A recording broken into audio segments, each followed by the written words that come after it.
تو کیا ہوگا؟ اچانک سیاست قدامت پسند ہو جائے گی، لوگ سخت امیگریشن پالیسیز مانگنے لگیں گے۔ واہ، یعنی ایک انفرادی خوف عالمی سیاست کا نقشہ بدل کر رکھ دیتا ہے۔ بالکل، اور ہم سوچ رہے ہوتے ہیں کہ ہم نے بڑا شعوری اور پڑھ لکھ کر ووٹ دیا ہے، جبکہ اندر کی ڈری ہوئی شخصیت چونٹیوں کی طرح کیمیکل سگنلز پر کام کر رہی ہوتی ہے۔ یہ واقعی حیرت انگیز ہے۔ یہی وجہ ہے کہ مصنف بار بار زور دیتے ہیں کہ ہمارے انفرادی محرکات ہی سماج کے دھاگے بنتے ہیں۔ ویسے یہاں پر سننے والوں کے لیے ایک وارننگ بھی دینا ضروری ہے۔ جی، وہ کیا؟ چونکہ اس ارتقائی سچائی میں جنس، جھریت اور تشدد کی بحثیں شامل ہیں، اس لیے یہ کتاب ان بچوں والی ڈاکٹر سیوس کی کہانیوں جیسی بالکل نہیں ہے۔ یہ حقائق کافی کڑوے ہو سکتے ہیں۔ صحیح کہا۔ حقیقت اکثر ہمارے بنائے ہوئے رومانوی تصورات سے مختلف ہوتی ہے۔ کینڈرک ہمیں یہی دکھانا چاہتے ہیں کہ ہم خود کو فطرت سے جدا سمجھتے ہیں، لیکن اصل میں ہم اسی حیاتیاتی جال کا حصہ ہیں۔ یہ سن کر واقعی انسان تھوڑا سوچ میں پڑ جاتا ہے۔ لیکن اس میں مایوسی کی کوئی بات نہیں۔ یہی وہ مقام ہے جہاں ہمیں زندگی کا مفہوم ملتا ہے۔ یہ مفہوم کسی خلا میں نہیں ہے، بلکہ ان رشتوں اور اس عالمی جال میں چھپا ہے جو ہماری مشترکہ فطرت کا نتیجہ ہے۔ یہ سب جاننے کے بعد تو لوگوں اور اپنے رویوں کو دیکھنے کا انداز ہی بدل جاتا ہے۔ یعنی اب جب میں کسی کو غصے میں دیکھوں گا تو مجھے ان کے اندر کے وہ 7 ڈائریکٹرز یاد آ جائیں گے۔ ہاں، یہ مطالعہ واقعی نظریہ بدل دیتا ہے۔ لیکن ٹھیک ہے، آج کے اس گہرے مطالعے کو ختم کرنے سے پہلے میں ایک بہت ہی بنیادی اور جھنجھوڑ دینے والی بات پر واپس جانا چاہوں گا۔ ہم نے بات کی اس بورڈ روم کی جہاں 7 ڈائریکٹرز بیٹھے ہیں۔ ہم نے چینٹیوں کی کالونی دیکھی جو سیاست بدل دیتی ہے۔ صحیح۔ یعنی ہمارے تمام بظاہر عظیم انتخابات، کس سے محبت کرنی ہے، کون سا آرٹ بنانا ہے، یہ سب بقائے کے کھلونے ہیں۔ تو سننے والوں کے لیے یہاں ایک بڑا چبھن والا سوال پیدا ہوتا ہے۔ وہ کیا؟ اگر ہمارے تمام اخلاقی اور سماجی فیصلے دراصل ہماری حیاتیاتی پروگرامنگ اور ان 7 ذیلی شخصیاتوں کے پابند ہیں، تو کیا ہم واقعی آزاد ہیں؟ یہ واقعی غور طلب بات ہے۔ یا یہ جو شعور اور آزاد مرضی کا ہم دعویٰ کرتے ہیں، کیا یہ محض ایک خوبصورت سراب ہے جو ارتقاء نے اس لیے پیدا کیا ہے تاکہ ہم خوشی خوشی اپنی نسل آگے بڑھاتے رہیں؟ کیا واقعی گاڑی کا اسٹیئرنگ وہیل ہمارے ہاتھ میں ہے؟ یہ وہ سوال ہے جس کا جواب سننے والوں کو خود اپنے اندر تلاش کرنا ہوگا۔ ضرور سوچئے گا۔ اگر پوڈ کاسٹ سنتے سنتے آپ کا دماغ ہاں یار یہ تو کمال کا کانٹینٹ ہے کہہ رہا ہے، تو بھائی پھر لائک ضرور کرو، شیئر کر دو دوستوں کے ساتھ، اور ہاں سبسکرائب کا بٹن دبانا مت بھولنا، ورنہ اگلی دفعہ یہ علم کا خزانہ مس بھی ہو سکتا ہے۔ تو پھر شروع کریں۔ جی بالکل۔ تو پہلا باب، اس کا عنوان ہے پہلا باب، گٹر میں کھڑے ہونا۔ عنوان ہی کتنا زبردست اور تھوڑا سا اشتعال انگیز ہے نا؟ واقعی، اور یہ عنوان بہت سوچ سمجھ کر رکھا گیا ہے۔ اس کو سمجھنے کے لیے ہمیں تھوڑا سا ماضی میں جانا ہوگا۔ ذرا 1975 کے سال کا تصور کریں۔ 1975؟ مطلب جب ویتنام جنگ ختم ہو رہی تھی؟ جی بالکل۔ دنیا بھر میں ایک اتھل پتھل مچی ہوئی تھی، کیمپسز میں ہنگامے ہو رہے تھے، سیاسی نظام بحران کا شکار تھے۔ لیکن ان سب سے بے خبر اس کتاب کا مصنف لیبارٹری میں بیٹھا روایتی سماجی نفسیات پڑھ رہا تھا۔ اچھا۔ اس دور میں نفسیات کو محض کچھ منی تھیوریز، یعنی چھوٹی چھوٹی تھیوریز کا مجموعہ سمجھا جاتا تھا۔ منی تھیوریز سے آپ کا مطلب ہے کہ ایسی تھیوریز جو صرف کسی ایک خاص صورتحال پر لاگو ہوتی تھی؟ بالکل یہی بات ہے۔ ان کا آپس میں کوئی کنیکشن نہیں تھا۔ اس وقت ہوتا یہ تھا کہ انسانوں کو ایک کمرے میں بٹھا کر ان پر بس آدھے گھنٹے کا تجربہ کیا جاتا تھا، اور یہ دیکھا جاتا تھا کہ فوری حالات ان کے رویے کو کیسے بدلتے ہیں۔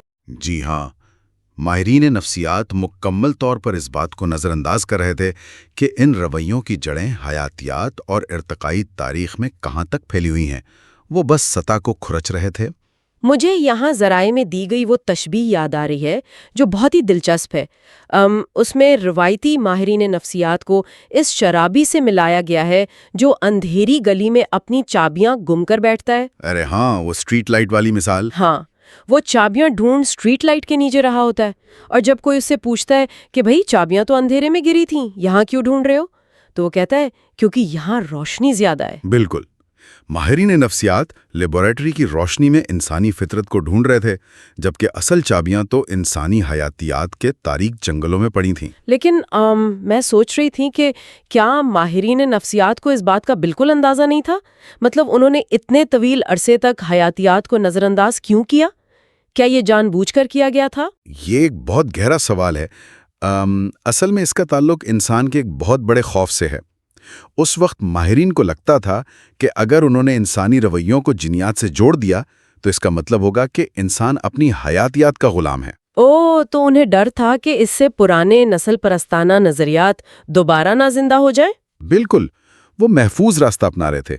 وہ کہتے تھے کہ بس ماحول اور معاشرہ ہی انسان کو بناتا ہے، حیاتیات کا کوئی عمل دخل نہیں ہے۔ تو پھر اس سوچ میں تبدیلی کیسے آئی؟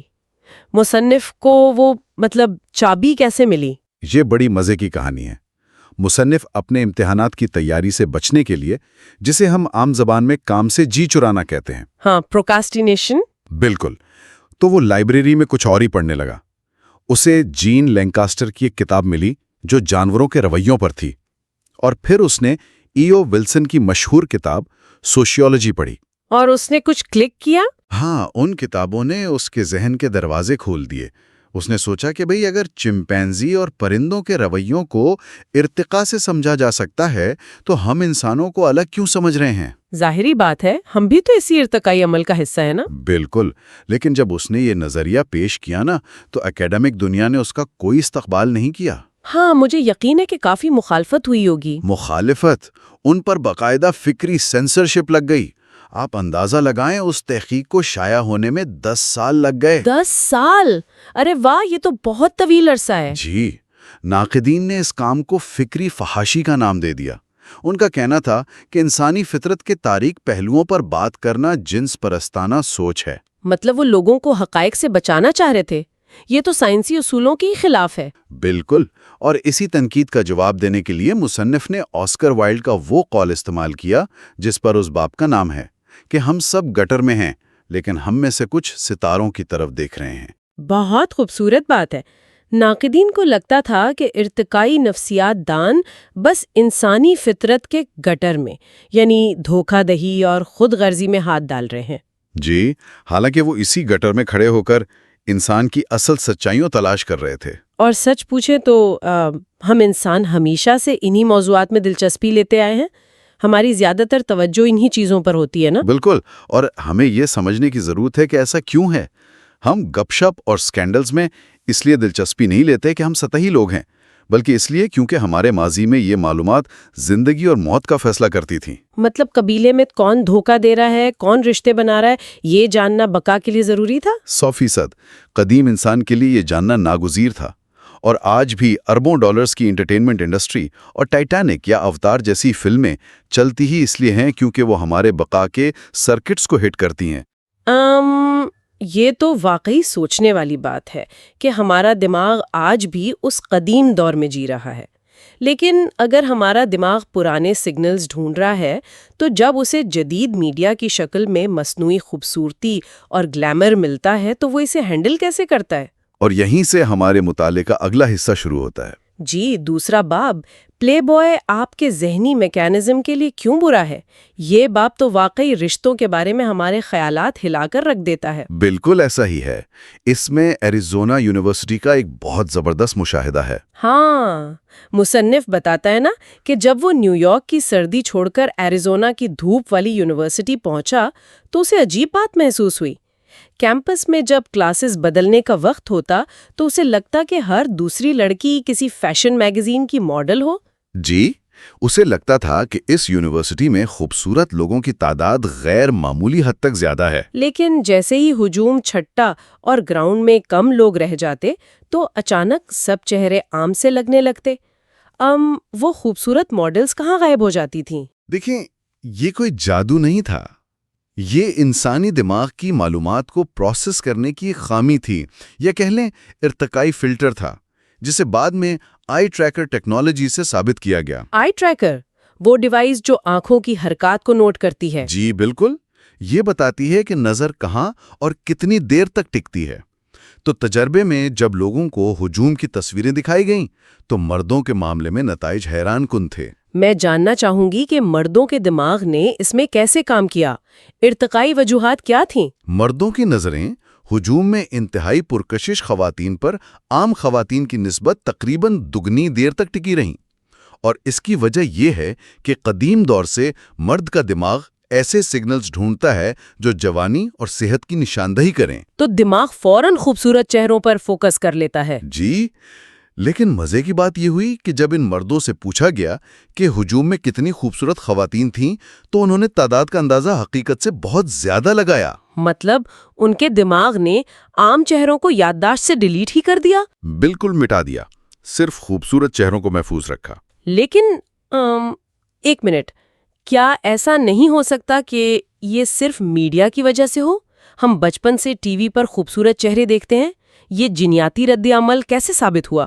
یہ سوال اس وقت بھی اٹھا تھا، لیکن جب دنیا کے مختلف معاشروں میں جو ایک دوسرے سے کٹے ہوئے ہیں وہاں بھی یہ تجربات دہرائے گئے تو نتائج بالکل سیم تھے۔ ارے واہ، یعنی یہ واقعی ہارڈ وائرنگ ہے۔ اچھا، خواتین کا کیا رد عمل تھا؟ کیا عورتیں پرکشش مردوں کو نہیں دیکھتی؟ نہیں، بالکل دیکھتی ہیں۔ آئی ٹریکر نے ثابت کیا کہ خواتین کی نظریں بھی پرکشش مردوں پر جا کر ٹکتی ہیں۔ تو پھر دونوں میں فرق کہاں آیا؟ فرق نظروں کے بعد آنے والے مرحلے میں آتا ہے جسے ڈاؤن سٹریم کوگنیٹو پروسیسز کہتے ہیں۔ اچھا، یعنی معلومات فلٹر کر کے یادداشت بنانے کا عمل۔ جی بالکل۔ ارتقائی طور پر خواتین کے لیے صرف مرد کا خوبصورت ہونا کافی نہیں تھا۔ ایک خوبصورت لیکن کمزور مرد بقا میں مدد نہیں کر سکتا تھا۔ صحیح، انہیں ایسے مرد کی تلاش ہوتی تھی جس کے پاس وسائل ہو اور طاقت ہو۔ بالکل۔ تو جب ایک عورت کسی پرکشش مرد کو دیکھتی ہے جس کے ساتھ کامیابی کی کوئی علامت نہیں جڑی ہوتی تو اس کا دماغ اسے غیر اہم سمجھ کر فوراً یادداشت سے نکال دیتا ہے۔ مطلب خواتین نے مردوں کی طرح مبالغہ آرائی نہیں کی جب ان سے تعداد پوچھی گئی؟ جی بالکل، انہوں نے تعداد کا درست اندازہ لگایا۔ یعنی دونوں کے دماغ اپنے ارتقائی ایجنڈے پر چل رہے ہیں۔ اسے سمجھنے کے لیے ذرائع میں پانی کی بالٹیوں والی ایک تشبیہ دی گئی ہے جو مجھے بہت کمال لگی۔ ہاں، وہ تضاد کا اثر یا کنٹراسٹ ایفیکٹ والی مثال۔ جی، ذرا تصور کریں کہ 3 بالٹیاں ہیں، ایک میں گرم پانی ہے، دوسری میں برف والا اور درمیانی بالٹی میں نارمل پانی ہے۔ صحیح۔ اب اگر کوئی شخص ایک ہاتھ گرم پانی میں اور دوسرا برف میں رکھے اور پھر دونوں ہاتھ نکال کر نارمل بالٹی میں ڈال دیں تو دماغ کو 2 مختلف پیغامات ملیں گے نا؟ بالکل، جو ہاتھ گرم پانی سے نکلا اسے وہ نارمل پانی ٹھنڈا لگے گا اور جو برف سے نکلا اسے وہی پانی گرم لگے گا۔ جی، اس تشبیہ کا مطلب یہی ہے کہ ہمارا دماغ چیزوں کو اکیلے نہیں پرکھتا، وہ ایک بینچ مارک بنا لیتا ہے جسے اڈیپٹیشن لیول کہتے ہیں۔ اور ہم باقی دنیا کو اسی بینچ مارک سے ناپتے ہیں؟ جی بالکل، اور یہیں سے جدید دور کا خطرہ شروع ہوتا ہے۔ ہاں، میرے ذہن میں یہاں بین اینڈ جیریز آئس کریم والی تشبیہ آ رہی ہے۔ قدیم انسانوں کو میٹھا اور چربی مشکل سے ملتے تھے تو دماغ ان کا دیوانہ بن گیا۔ صحیح۔ لیکن آج جب یہ چیزیں ہر جگہ موجود ہیں تو بیماریاں پیدا کر رہی ہیں۔ تو کیا میڈیا کا یہ خوبصورتی کا اوور لوڈ بھی ہمارے رشتوں کے لیے اتنا ہی تباہ کن نہیں ہے؟ آپ نے بالکل 100% درست نتیجہ نکالا ہے۔ سائنس بھی یہی کہتی ہے۔ جب کوئی مرد میگزینز میں یا سوشل میڈیا پر پرکشش ماڈلز کی تصویریں مسلسل دیکھتا ہے نا تو اس کے دماغ کا اڈیپٹیشن لیول غیر فطری حد تک بڑھ جاتا ہے۔ اسے لگتا ہے کہ اس کے ارد گرد بہت ساری خوبصورت خواتین موجود ہیں۔ جی، اور پھر جب ان مردوں سے اپنی حقیقی پارٹنر کے بارے میں پوچھا گیا تو انہوں نے کم محبت اور رشتے سے کم وابستگی کا اظہار کیا۔ یہ تو بہت خطرناک بات ہے۔ ایک جھوٹے سگنل نے اصل رشتے کی قدر گرا دی۔ بالکل، ان کے قدیم دماغ نے انہیں دھوکہ دیا۔ اور کیا خواتین پر بھی میڈیا کا ایسا ہی اثر ہوتا ہے؟ خواتین کے معاملے میں تھوڑا مختلف ہے۔ محض خوبصورت مردوں کی تصویریں دیکھنے سے ان کے رشتے پر کوئی خاص اثر نہیں پڑتا۔ اچھا، تو ان کا رشتہ کب خطرے میں پڑتا ہے؟ ان کا رشتہ تب کمزور پڑتا ہے جب انہیں ایسے مردوں کے پروفائلز دکھائے جائیں جو سماجی طور پر بہت با اثر اور کامیاب ہوں۔ مطلب جن کے پاس طاقت اور وسائل ہوں۔ جی بالکل، جب وہ دیکھتی ہیں کہ دنیا میں ایسے مرد موجود ہیں تو ان کا دماغ ان کے موجودہ اور عام سے پارٹنر کی قدر کم کر دیتا ہے۔ یعنی مردوں کا دماغ ظاہری خوبصورتی کے اوور لوڈ سے ہیک ہو رہا ہے اور خواتین کا کامیابی اور طاقت کے اوور لوڈ سے۔ بالکل درست، اور بات صرف رشتوں تک محدود نہیں ہے، اس کا اثر تو انسان کی اپنی ذات اور خود اعتمادی پر بھی پڑتا ہے۔ ہاں، ظاہری بات ہے کہ انسان خود کو بھی تو دوسروں سے کمپیئر کرتا ہے نا۔ دیکھیں، ارتقائی دور میں ہم چھوٹے قبیلوں میں رہتے تھے۔ اگر کوئی شخص قبیلے کا تیسرا بہترین شکاری تھا تو اس کی خود اعتمادی برقرار رہتی تھی کیونکہ مقابلہ کم لوگوں سے تھا۔ جی، لیکن آج جب عام مردوں کو انتہائی کامیاب اور امیر مردوں کے پروفائلز دکھائے گئے تو ان کی خود اعتمادی زمین بوس ہو گئی۔ وہ خود کو شادی کے لائق ہی نہیں سمجھتے ہوں گے پھر۔ بالکل ایسا ہی ہے۔ اور اسی طرح جب خواتین کو بے عیب اور پرکشش خواتین کی تصاویر دکھائی گئیں تو انہیں محسوس ہوا کہ ان کے شادی کے امکانات بہت کم ہو گئے ہیں۔ مطلب میڈیا کا یہ گلیمر انسان کی اپنی نظر میں اس کی قدر گرا رہا ہے۔ یہ ساری گفتگو سن کر احساس ہوتا ہے کہ ہم کتنے نازک دھاگوں سے بندھے ہوئے ہیں۔ ہم اس سب سے کیا نتیجہ نکال سکتے ہیں؟ اس کا مرکزی نچوڑ یہی ہے کہ ہمارے اندر کے جو ارتقائی تعصبات ہیں جن کا ہمیں شعور بھی نہیں ہوتا وہ ہمارے روزمرہ کے فیصلوں کو کنٹرول کر رہے ہیں۔ صحیح۔ اور جدید میڈیا کا جو حد سے زیادہ استعمال ہے وہ ہمارے ان ذہنی میکانزمز کو اوورلوڈ کر دیتا ہے۔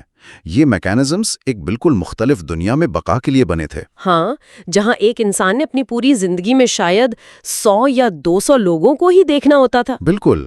اور آج اربوں ڈالر کی انڈسٹری انہی پرانے میکانزمز کو ہیک کر کے ہمارے جذبات کا استحصال کر رہی ہے۔ یہ بات تو ہمیں ایک نئے اور کافی گہرے سوال کی طرف لے جاتی ہے۔ اگر محض کاغذ پر چھپی تصاویر یا اسکرین کے چہرے ہمارے دماغ کو اتنا دھوکہ دے سکتے ہیں کہ ہمارے سچے رشتے کمزور پڑ جائیں، تو ذرا سوچیں کہ مستقبل میں کیا ہوگا۔ آج ہم مصنوعی ذہانت اور ڈیپ فیکس کے دور میں آ چکے ہیں۔ کل جب ورچوئل ریالٹی میں ایسے کردار ہوں گے جو حقیقت سے بھی زیادہ پرکشش اور بے عیب ہوں گے تو وہ ہمارے خاندانی نظام کے ساتھ کیا کریں گے؟ یہ واقعی رونگٹے کھڑے کر دینے والا خیال ہے۔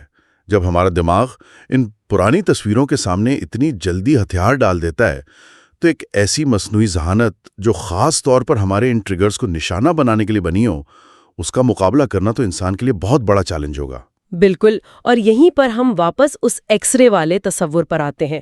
ہم باہر سے انسانوں کو دیکھ کر اندازے لگا سکتے ہیں، لیکن ہمارے ذہنوں کے اندر جو ارتقائی سائے ناچ رہے ہیں وہ کسی ایکس رے میں نہیں آتے۔ صحیح بات ہے۔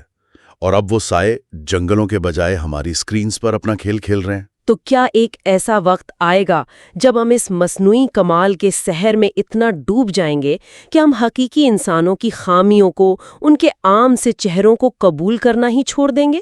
چیپٹر 3 ہومیسائیڈل فینٹیزیز یہ واقعی ہماری آنکھیں کھول دیتا ہے۔ ہاں، اور مصنف اس باب کی شروعات اپنی زندگی کی ایک بہت ہی عجیب اور تھوڑی خوفناک کہانی سے کرتے ہیں۔ وہ نیو یارک والی کہانی؟ بالکل۔ وہ بتاتے ہیں کہ ان کا ایک دوست تھا اسٹیو، جو اوہایو کے ایک انتہائی پرامن علاقے سے تھا۔ اس نے زندگی میں کبھی کسی سے مقابلہ نہیں کیا تھا، مکہ کھانا تو دور کی بات ہے۔ ایک بالکل ہی پرسکون زندگی۔ جی، لیکن مصنف خود نیو یارک کے ایک سخت اور تھوڑے خطرناک علاقے میں پلے بڑے تھے، اور ان کے سوتیلے باپ، جنہیں وہ باپ کہتے ہیں، ان کا رویہ بہت سخت تھا۔ اچھا، تو وہاں تشدد ایک عام سی بات تھی؟ بالکل۔ ایک رات جب باپ نشے میں دھت ہو کر اپنی بیوی اور بچوں کو دھمکیاں دے رہے تھے اور ان پر حملہ ور ہوئے تو مصنف نے اپنے دفاع میں ایک زوردار مکہ مارا۔ اوہ، اور پھر؟ اور باپ وہیں بے ہوش ہو کے گر پڑے۔ باپ کو مکہ مارنا، بھلے وہ سوتیلے ہی ہوں، کوئی چھوٹی بات نہیں ہے۔ اس لمحے وہاں جو باقی لوگ تھے ان کا کیا ری ایکشن تھا؟ وہاں جو ہوا وہ انسانی نفسیات کا ایک بالکل ہی عجیب رخ پیش کرتا ہے۔ ان کے بھائی نے فوراً وہاں رکھی بندوقوں کی طرف اشارہ کیا اور پوچھا، کیا ہم اسے مار دیں؟ کیا مطلب فوراً قتل کا خیال آ گیا؟ جی ہاں، اور حیرت کی بات یہ ہے کہ مصنف کو باقاعدہ اس پر سوچنا پڑا۔ انہوں نے فوراً انکار نہیں کیا۔ اس ایک لمحے نے انہیں زندگی بھر کے لیے یہ سوچنے پر مجبور کر دیا کہ قتل کا خیال آخر اتنے آسانی سے ذہن میں کیسے آ سکتا ہے۔ یہ تو واقعی سوچنے والی بات ہے۔ تو کیا یہ خیالات صرف ان لوگوں کو آتے ہیں جو سخت ماحول میں بڑے ہوئے ہوں؟ وہاں پر ایک تحقیق کی اور اس کے اعداد و شمار نے سب کو ہلا کر رکھ دیا۔ وہ 76% والا حصہ؟ بالکل، 76% مرد اور 62% خواتین نے اس بات کا اعتراف کیا کہ انہیں کبھی نہ کبھی کسی کو جان سے مارنے کا خیال ضرور آیا ہے۔ انتظار کریں، 76%، یعنی ہر 4 میں سے 3 مرد، اور خواتین بھی 62% ہیں۔ یہ بہت بڑی تعداد ہے۔ یہ تو ثابت کرتا ہے کہ کسی کو مارنے کا خیال آنا کوئی غیر معمولی بات یا بیماری نہیں ہے، بلکہ انسانی ذہن کا ایک حصہ ہے۔ لیکن یہاں ایک بڑا تضاد نظر آتا ہے۔ جی، وہ تضاد کیا ہے آپ کے خیال میں؟ اگر خیالات مرد اور عورت دونوں کو لگ بھگ برابر آتے ہیں تو حقیقت میں دنیا بھر میں 90% قتل صرف مرد کیوں کرتے ہیں؟ یہ ایک بہت اہم سوال ہے اور اس کا جواب 3 بنیادی وجوہات میں چھپا ہے۔ پہلی وجہ تو ان خیالات کی طوالت اور منصوبہ بندی ہے۔ مطلب مرد زیادہ دیر تک سوچتے ہیں اس بارے میں؟ جی ہاں، جب مردوں کو کسی کو مارنے کا خیال آتا ہے تو وہ صرف ایک ہوائی جھونکا نہیں ہوتا، وہ ہفتوں تک اس پر سوچتے ہیں، تفصیلی منصوبے بناتے ہیں۔ جیسے کہ ہتھیار کہاں سے لانا ہے، ثبوت کیسے مٹانے ہیں۔ بالکل، جبکہ خواتین کے خیالات محض چند سیکنڈز کے ہوتے ہیں، جیسے کاش اس کی گاڑی کھائی میں گر جائے، اور اگلے ہی لمحے وہ غصہ غائب ہو جاتا ہے۔ ہاں، یہ گاڑی کھائی میں گرنے والا خیال تھوڑا بالواسطہ لگتا ہے جہاں آپ خود کچھ نہیں کر رہے۔ لیکن دوسری وجہ کیا ہے؟ دوسری وجہ کو ہم اثر اور خطرے کا تناسب یا افیکٹ ڈینجر ریشو کہتے ہیں۔ خواتین ارتقائی طور پر یہ جانتی ہیں کہ جسمانی بدلہ ان کے لیے جان لیوا ہو سکتا ہے۔ یعنی جسمانی طاقت کا فرق۔ جی، ارتقائی تاریخ میں اگر ایک عورت مرد پر جسمانی حملہ کرتی تو جوابی حملے میں اس کی جان جانے کا خطرہ بہت زیادہ تھا، اس لیے ان کے ذہن نے جارحانہ جذبات پر قابو پانے کا نظام بنایا۔ یہ تو بالکل منطقی لگتا ہے، لیکن تیسری وجہ سب سے حیران کن ہے، اور وہ ہے دوسروں کو متاثر کرنے کی خواہش، یعنی agreeing to impress۔ دوسروں کو متاثر کرنے کے لیے قتل؟ جی، مردوں کا تشدد اکثر صرف دشمن کو راستے سے ہٹانے کے لیے نہیں ہوتا، بلکہ باقی لوگوں پر رعب ڈالنے کے لیے ہوتا ہے۔ اس کی بہترین مثال ایل کپون کی ہے۔ وہ مشہور مافیا باس؟ بالکل، ایل کپون نے اپنے 3 مخالفین کو ایک دعوت میں بلایا اور تمام مہمانوں کے سامنے خود انہیں بیس بال بیٹ سے مار مار کر قتل کر دیا۔ رکیں، دعوت میں؟ مہمانوں کے سامنے؟ جی، سب کے سامنے۔ اس کے پاس تو اتنے سارے غنڈے ہوں گے جو یہ کام چپ چاپ کسی اندھیرے راستے پر کر سکتے تھے۔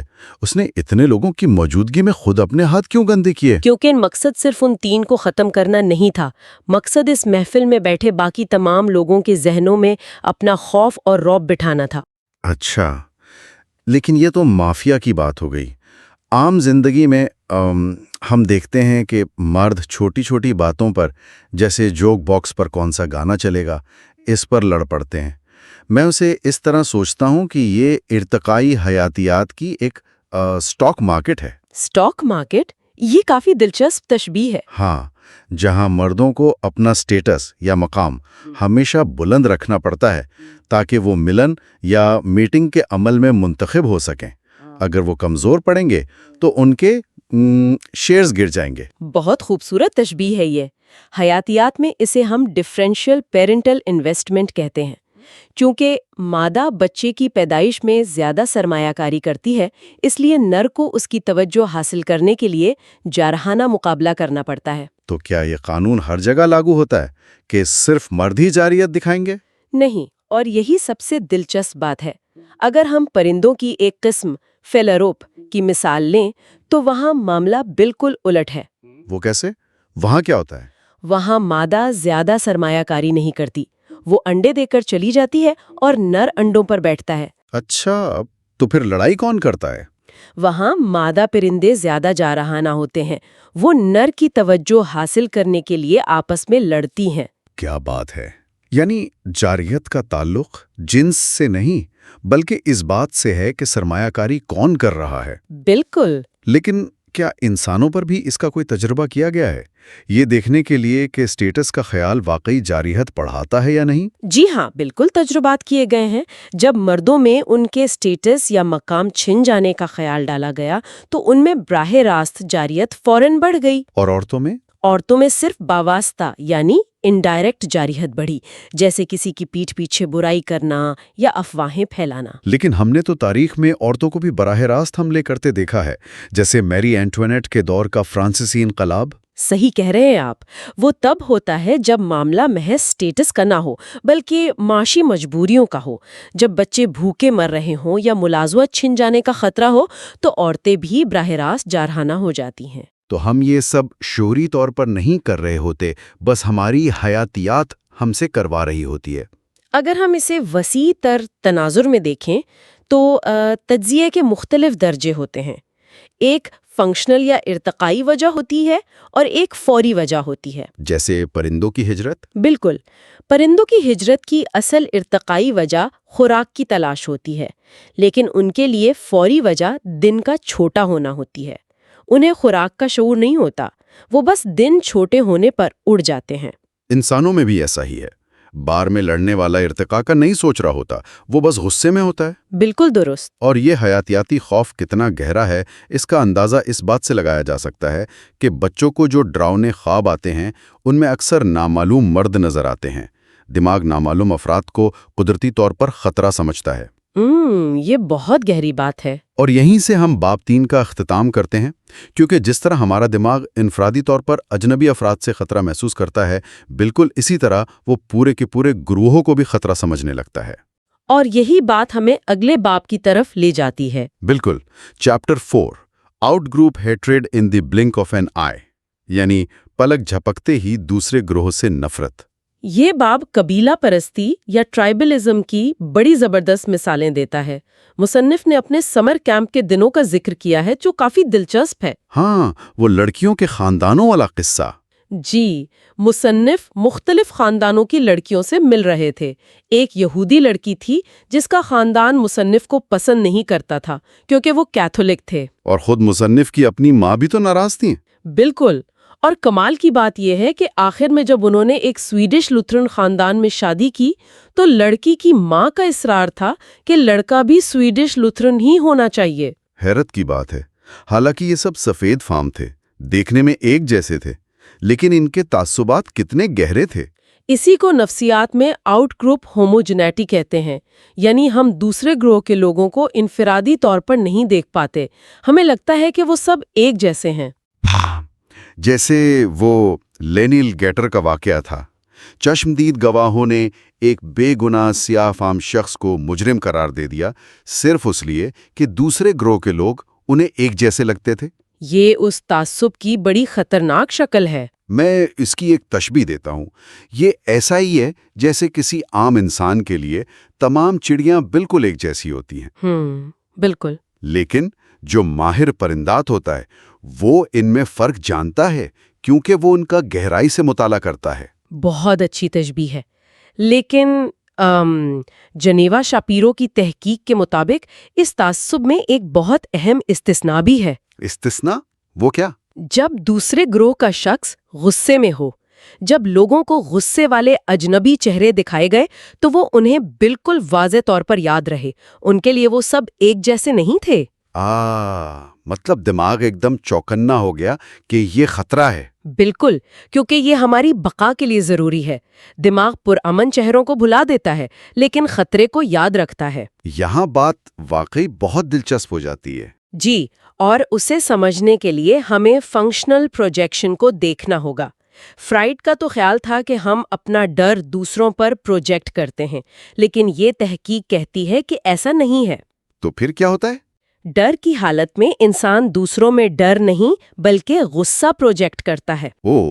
وہ دی سائلنس آف دی لیمبس فلم والا تجربہ۔ بالکل، جب خوفزدہ گورے طلبہ کو فلم دکھانے کے بعد سیاہ فام افراد کے عام غیر جذباتی چہرے دکھائے گئے تو انہیں ان چہروں میں بھی غصہ نظر آیا۔ حالانکہ ان چہروں پر کوئی غصہ نہیں تھا۔ جی ہاں، کیونکہ ان کا اپنا دماغ خوفزدہ تھا، اس لیے وہ ہر چیز کو خطرہ سمجھ رہا تھا۔ مارک شالر کا اندھیرے کمرے والا تجربہ بھی یہی ثابت کرتا ہے کہ اندھیرے میں دنیا زیادہ خطرناک لگنے لگتی ہے۔ اور صرف ڈر ہی نہیں، بیماری کا خوف بھی تو غیر ملکی افراد سے نفرت یعنی زینوفوبیا پیدا کرتا ہے۔ ہاں، اور ڈسگسٹ یا گھن کھانا ارتقائی طور پر ہمیں بیماریوں سے بچاتا ہے۔ ہاں، وہ مارک شالر والا واقعہ بڑا دلچسپ تھا۔ اس نے اپنے دوست کو حیران کرنے کے لیے پلیٹ سے کیڑا اٹھا کر کھا لیا تھا۔ بالکل، عام طور پر ہمیں کیڑے دیکھ کر گھن آتی ہے اور یہ اچھی بات ہے کیونکہ یہ ہمیں جراثیم سے بچاتی ہے۔ اور حاملہ خواتین پر جو تحقیق ہوئی وہ بھی تو اسی غن اور بیماری سے بچنے کے میکانزم پر تھی۔ بالکل، پہلی سہ ماہی میں حاملہ خواتین کا قدرتی مدافعتی نظام انہیں بیماریوں سے بچانے کے لیے زیادہ متحرک ہوتا ہے، تو اس دوران ان میں غیر ملکیوں کے خلاف تعصب بڑھ جاتا ہے اور وہ اپنے ہم وطنوں کو ترجیح دینے لگتی ہیں۔ یعنی وہ اپنے ماحول کو محفوظ رکھنا چاہتی ہیں۔ لیکن اس ساری بحث میں ایک بہت بڑی سیاسی بحث بھی شامل ہے جسے ماخوذ میں بیان کیا گیا ہے. ہم اسے بالکل غیر جانبدارانہ انداز میں دیکھتے ہیں. جی، ارتقائی نفسیات پر جو مارکسی مفکرین کی تنقید ہے. ہاں، انہوں نے کہا کہ یہ دائیں بازو یعنی رائٹ ونگ کا نظریہ ہے جو تعصب کو فطری کہہ کر درست ثابت کرنے کی کوشش کر رہا ہے. حالانکہ مصنف کے مطابق زیادہ تر ارتقائی ماہرین بائیں بازو سے تعلق رکھتے ہیں. اور یہاں جو بات سب سے حیران کن ہے وہ یہ ہے کہ قدرتی ہونے کا مطلب اچھا ہونا نہیں ہوتا. اسے نیچرلسٹک فیلسی کہتے ہیں. ہاں، مطلب کینسر بھی قدرتی ہے، زلزلے بھی قدرتی ہیں. بالکل. تو اگر تعصب قدرتی ہے تو اس کا یہ مطلب ہرگز نہیں کہ یہ اخلاقی طور پر بھی درست ہے. ہم ارتقاء کو برے رویوں کا جواز نہیں بنا سکتے. صحیح. اور خوش قسمتی سے ہمارے پاس امید کی ایک کرن بھی ہے. وہ باسکٹ بال والا تجربہ جس میں شرٹس کا رنگ بدل دیا گیا تھا. جی، اس تجربے نے ثابت کیا کہ تعصبات پتھر پر لکیر نہیں ہے. جب کھلاڑیوں نے ایک ہی رنگ کی شرٹس پہن لی تو دیکھنے والوں کے دماغ نے نسل کو یکسر بھلا دیا. اور صرف شرٹ کے رنگ کی بنیاد پر نئے گروہ بنا لیے. بالکل. دماغ نے پرانی تقسیم کو ختم کر کے فوراً نیا قبیلہ بنا لیا. تو اس سب کا آخر مطلب کیا ہے؟ یہ معلومات ہمارے کس کام کی ہیں؟ باربرا کنگسولور کے الفاظ میں ہمیں اپنے اندر موجود ان زہریلے سانپوں کو تسلیم کرنا ہوگا تاکہ ہم ان کا مقابلہ کر سکیں. یعنی تعصبات کو ماننا ہوگا. کو بہتر طور پر کنٹرول کر سکتے ہیں. یہ واقعی بہت زبردست بات ہے. اور پروگرام کی بالکل آخر میں سننے والوں کے لیے ایک نیا سوچنے پر مجبور کرنے والا سوال. بتائیے. اگر ہمارا دماغ صرف شرٹس کا رنگ بدلنے سے نسل اور رنگ کا تعصب بھول کر ایک نیا قبیلہ بنا لیتا ہے تو آج کے ڈیجیٹل دور میں وہ کون سی آن لائن شرٹس یا سوشل میڈیا کے رجحان ہیں جو ہمارے ذہنوں کو کنٹرول کر کے ہمیں نئے قبائل میں بانٹ رہے ہیں اور ہمیں اس کا احساس تک نہیں؟ یہ واقعی غور طلب بات ہے. ہمیں سوچنا ہوگا کہ آج کل ہمارے قبیلے کون بنا رہا ہے. بالکل. Chapter 5 The Mind as a Coloring Book. اس باب کا آغاز بڑا ہی ہنگامہ خیز واقعے سے ہوتا ہے. 1977 کی بات ہے. ہاں، وہ مونٹانا اسٹیٹ یونیورسٹی والا واقعہ جہاں ایک نئے اسسٹنٹ پروفیسر نے انسانی شادی اور ساتھی چننے کے رجحانات پر ایک لیکچر دیا تھا. صحیح کہا. تو اس لیکچر میں وہاں موجود ایک ماہر بشریات یعنی اینتھروپولوجسٹ غصے سے بھڑک اٹھے تھے. ان کا سختی سے دعویٰ تھا کہ انسانی ذہن بالکل ایک بلینک سلیٹ ہے. مطلب ان کا کہنا تھا کہ مختلف کلچرز میں شادی کے رجحانات اتنے الگ ہیں کہ انہیں کسی ایک ارتقائی اصول میں قید ہی نہیں کیا جا سکتا. ایگزیکٹلی. لیکن پھر اس زمانے میں فینکس کے اخبارات میں چھپنے والے اشتہارات نے اس بلینک سلیٹ کے نظریے کی بنیادیں ہلا دیں. ہاں، وہ عجیب اشتہارات. وہاں 40 یا 50 سال کے مرد جنہیں سماج میں عام طور پر ڈرٹی اولڈ مین کہا جاتا ہے، انہوں نے جوان لڑکیوں میں بلکہ کالج چیئر لیڈرز کی عمر کی لڑکیوں میں دلچسپی ظاہر کی ہوئی تھی. یہاں پر یہ دیکھنا بڑا ضروری ہے کہ روایتی سماجی ماہرین اس رجحان کو کیسے دیکھتے تھے. وہ اسے محض امریکن کلچر یا ٹروفی وائف کا نام دے کر قصہ ختم کر دیتے تھے. یعنی ان کا ماننا تھا کہ اگر ایسی غیر معمولی کشش ہو رہی ہے تو وہ صرف ہالی ووڈ اور میڈیا کے بنائے ہوئے جھوٹے معیار ہیں. اثر کی بنیاد ہے. عورتوں میں 40 کی دہائی کے آس پاس مینوپاز کا عمل شروع ہو جاتا ہے، جس کے بعد زرخیزی یعنی فرٹیلیٹی ختم ہو جاتی ہے. بالکل. دوسری طرف مرد ایسی کسی فریق سے نہیں گزرتے، اس لیے ارتقائی طور پر مرد لاشعوری طور پر زرخیزی کی علامات کی طرف متوجہ ہوتے ہیں، جسے ہم عام زبان میں جوانی کہتے ہیں. تو مطلب ان کا دماغ انہیں وہاں لے جاتا ہے جہاں ان کی نسل آگے بڑھنے کا امکان سب سے زیادہ ہو. ہاں، اور اس کے برعکس عورتیں ایسے مردوں کی تلاش میں ہوتی ہیں جو وسائل، تحفظ اور سماجی رتبہ فراہم کر سکیں، جو عام طور پر عمر کے ساتھ ہی پختہ ہوتا ہے. لیکن ایک منٹ، یہاں لوگ یہ اعتراض کر سکتے ہیں کہ شاید جوان مرد بھی جوان لڑکیوں کو ہی پسند کرتے ہیں. تو اس کتاب میں اس وقت کے نوجوان لڑکوں کا ڈیٹا بھی شامل کیا گیا ہے جو اس بلینک سلیٹ والے اعتراض کو غلط ثابت کرتا ہے. ہاں، وہ ٹین ایج لڑکوں والی ریسرچ. بالکل. اگر یہ صرف سماجی اثرات اور میڈیا کا نتیجہ ہوتا تو جوان لڑکوں کو بھی اپنے سے چھوٹی عمر کی لڑکیوں میں دلچسپی لینی چاہیے تھی. لیکن ڈیٹا نے دکھایا کہ ٹین ایج لڑکے اپنے سے تھوڑی بڑی یعنی کالج جانے والی لڑکیوں میں دلچسپی رکھتے تھے، حالانکہ انہیں پتا تھا کہ وہاں سے انہیں بالکل گھاس نہیں ڈالنے والی. ایگزیکٹلی.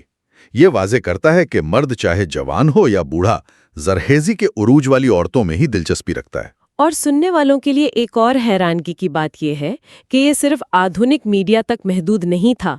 تحقیق دانوں نے 1920 کی دہائی کے فینکس کے اخبارات چھانے، تب تو ٹی وی کا وجود ہی نہیں تھا۔ اور نتیجہ وہی نکلا۔ بالکل وہی نکلا۔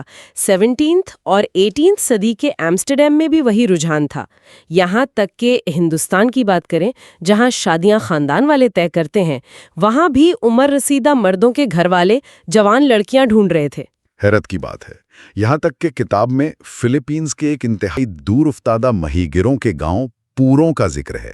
وہاں 1913 سے 1939 تک کے ڈیٹا میں یہی پیٹرن سامنے آیا۔ وہاں نہ تو ہالی ووڈ تھا اور نہ ہی کوئی فیشن میگزین۔ تو بلینک سلیٹ کا نظریہ بالکل ڈھیر ہو جاتا ہے اس سب کے بعد۔ لیکن سائنس کی خوبصورتی یہی ہے کہ اس میں ہمیشہ کوئی نہ کوئی ایکسیپشن یعنی استثناء ہوتی ہے، اور یہاں پر سامنے آتی ہے دی ٹی وی ایکسیپشن۔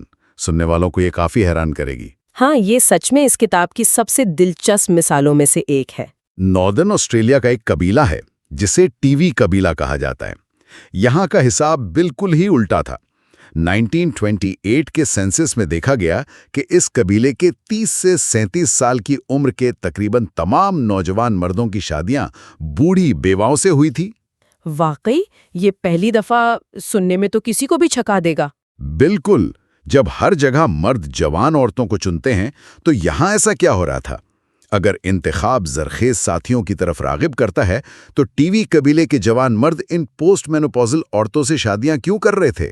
اس کا جواب ان کے سماجی ڈھانچے اور وہاں کی سیاسی اکانومی میں چھپا ہے۔ اصل میں وہاں بھی جوان مرد جوان لڑکیوں کے ہی دیوانے تھے، لیکن قانون کچھ ایسا تھا کہ ہر جوان لڑکی کی شادی اس کے پیدا ہوتے ہی قبیلے کے طاقتور بوڑھے سرداروں سے طے کر دی جاتی تھی۔ اوہ، مطلب بوڑھے مرد اپنی طاقت کا استعمال کرتے تھے؟ ایگزیکٹلی، وہ اپنی بیٹیوں کا تبادلہ دوسرے سرداروں سے کرتے تھے۔ اس طرح چند بوڑھے مردوں نے قبیلے کے تمام جوان عورتوں پر قبضہ جمایا ہوا تھا۔ اور بیچارے جوان لڑکوں کے حصے میں کچھ نہیں آتا تھا۔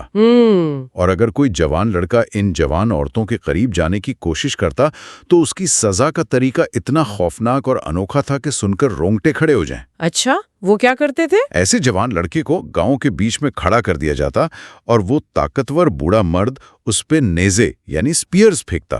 لڑکا بچنے کی کوشش تو کر سکتا تھا، لیکن اگر وہ لگاتار بچتا رہتا تو وہاں کھڑے دوسرے بوڑھے مرد بھی اس پر نیزے مارنا شروع کر دیتے۔ باپ رے، یہ تو بالکل جان لیوا تھا۔ ہاں، تو ایسے حالات میں اس جوان لڑکے کے لیے بہتری اسی میں ہوتی تھی کہ وہ خاموشی سے کسی ایک نیزے کو اپنی ٹانگ پر لگنے دے، تھوڑا خون بہے، لوگ شانت ہوں اور اس کی جان بچ جائے۔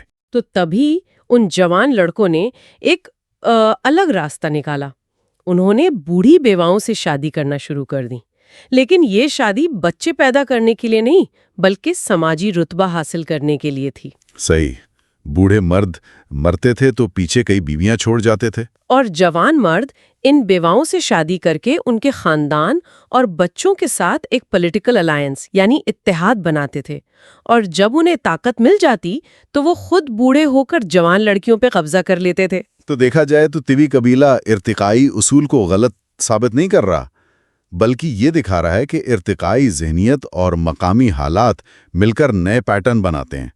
رتبہ بڑھانے کی چاہت وہی ہے، بس راستہ بدل گیا ہے۔ بالکل، اور اسی پوائنٹ پر مصنف ایک بہت ہی بہترین مثال پیش کرتے ہیں۔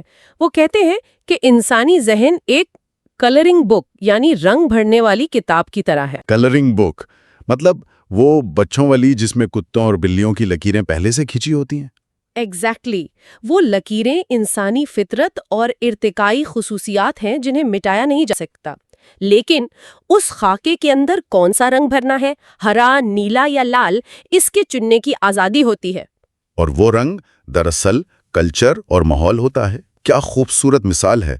ارتقاء ہمیں ایک فریم دیتا ہے اور معاشرہ اس میں رنگ بھرتا ہے۔ اور اس مثال کا سب سے اہم حصہ یہ ہے کہ جس طرح ایک کلرنگ بک کے ہر صفحے پر ایک الگ تصویر ہوتی ہے، کہیں شیر تو کہیں زرافہ، بالکل ویسے ہی ہمارے ذہن کے اندر بھی الگ الگ صفحے اور الگ الگ کردار موجود ہیں۔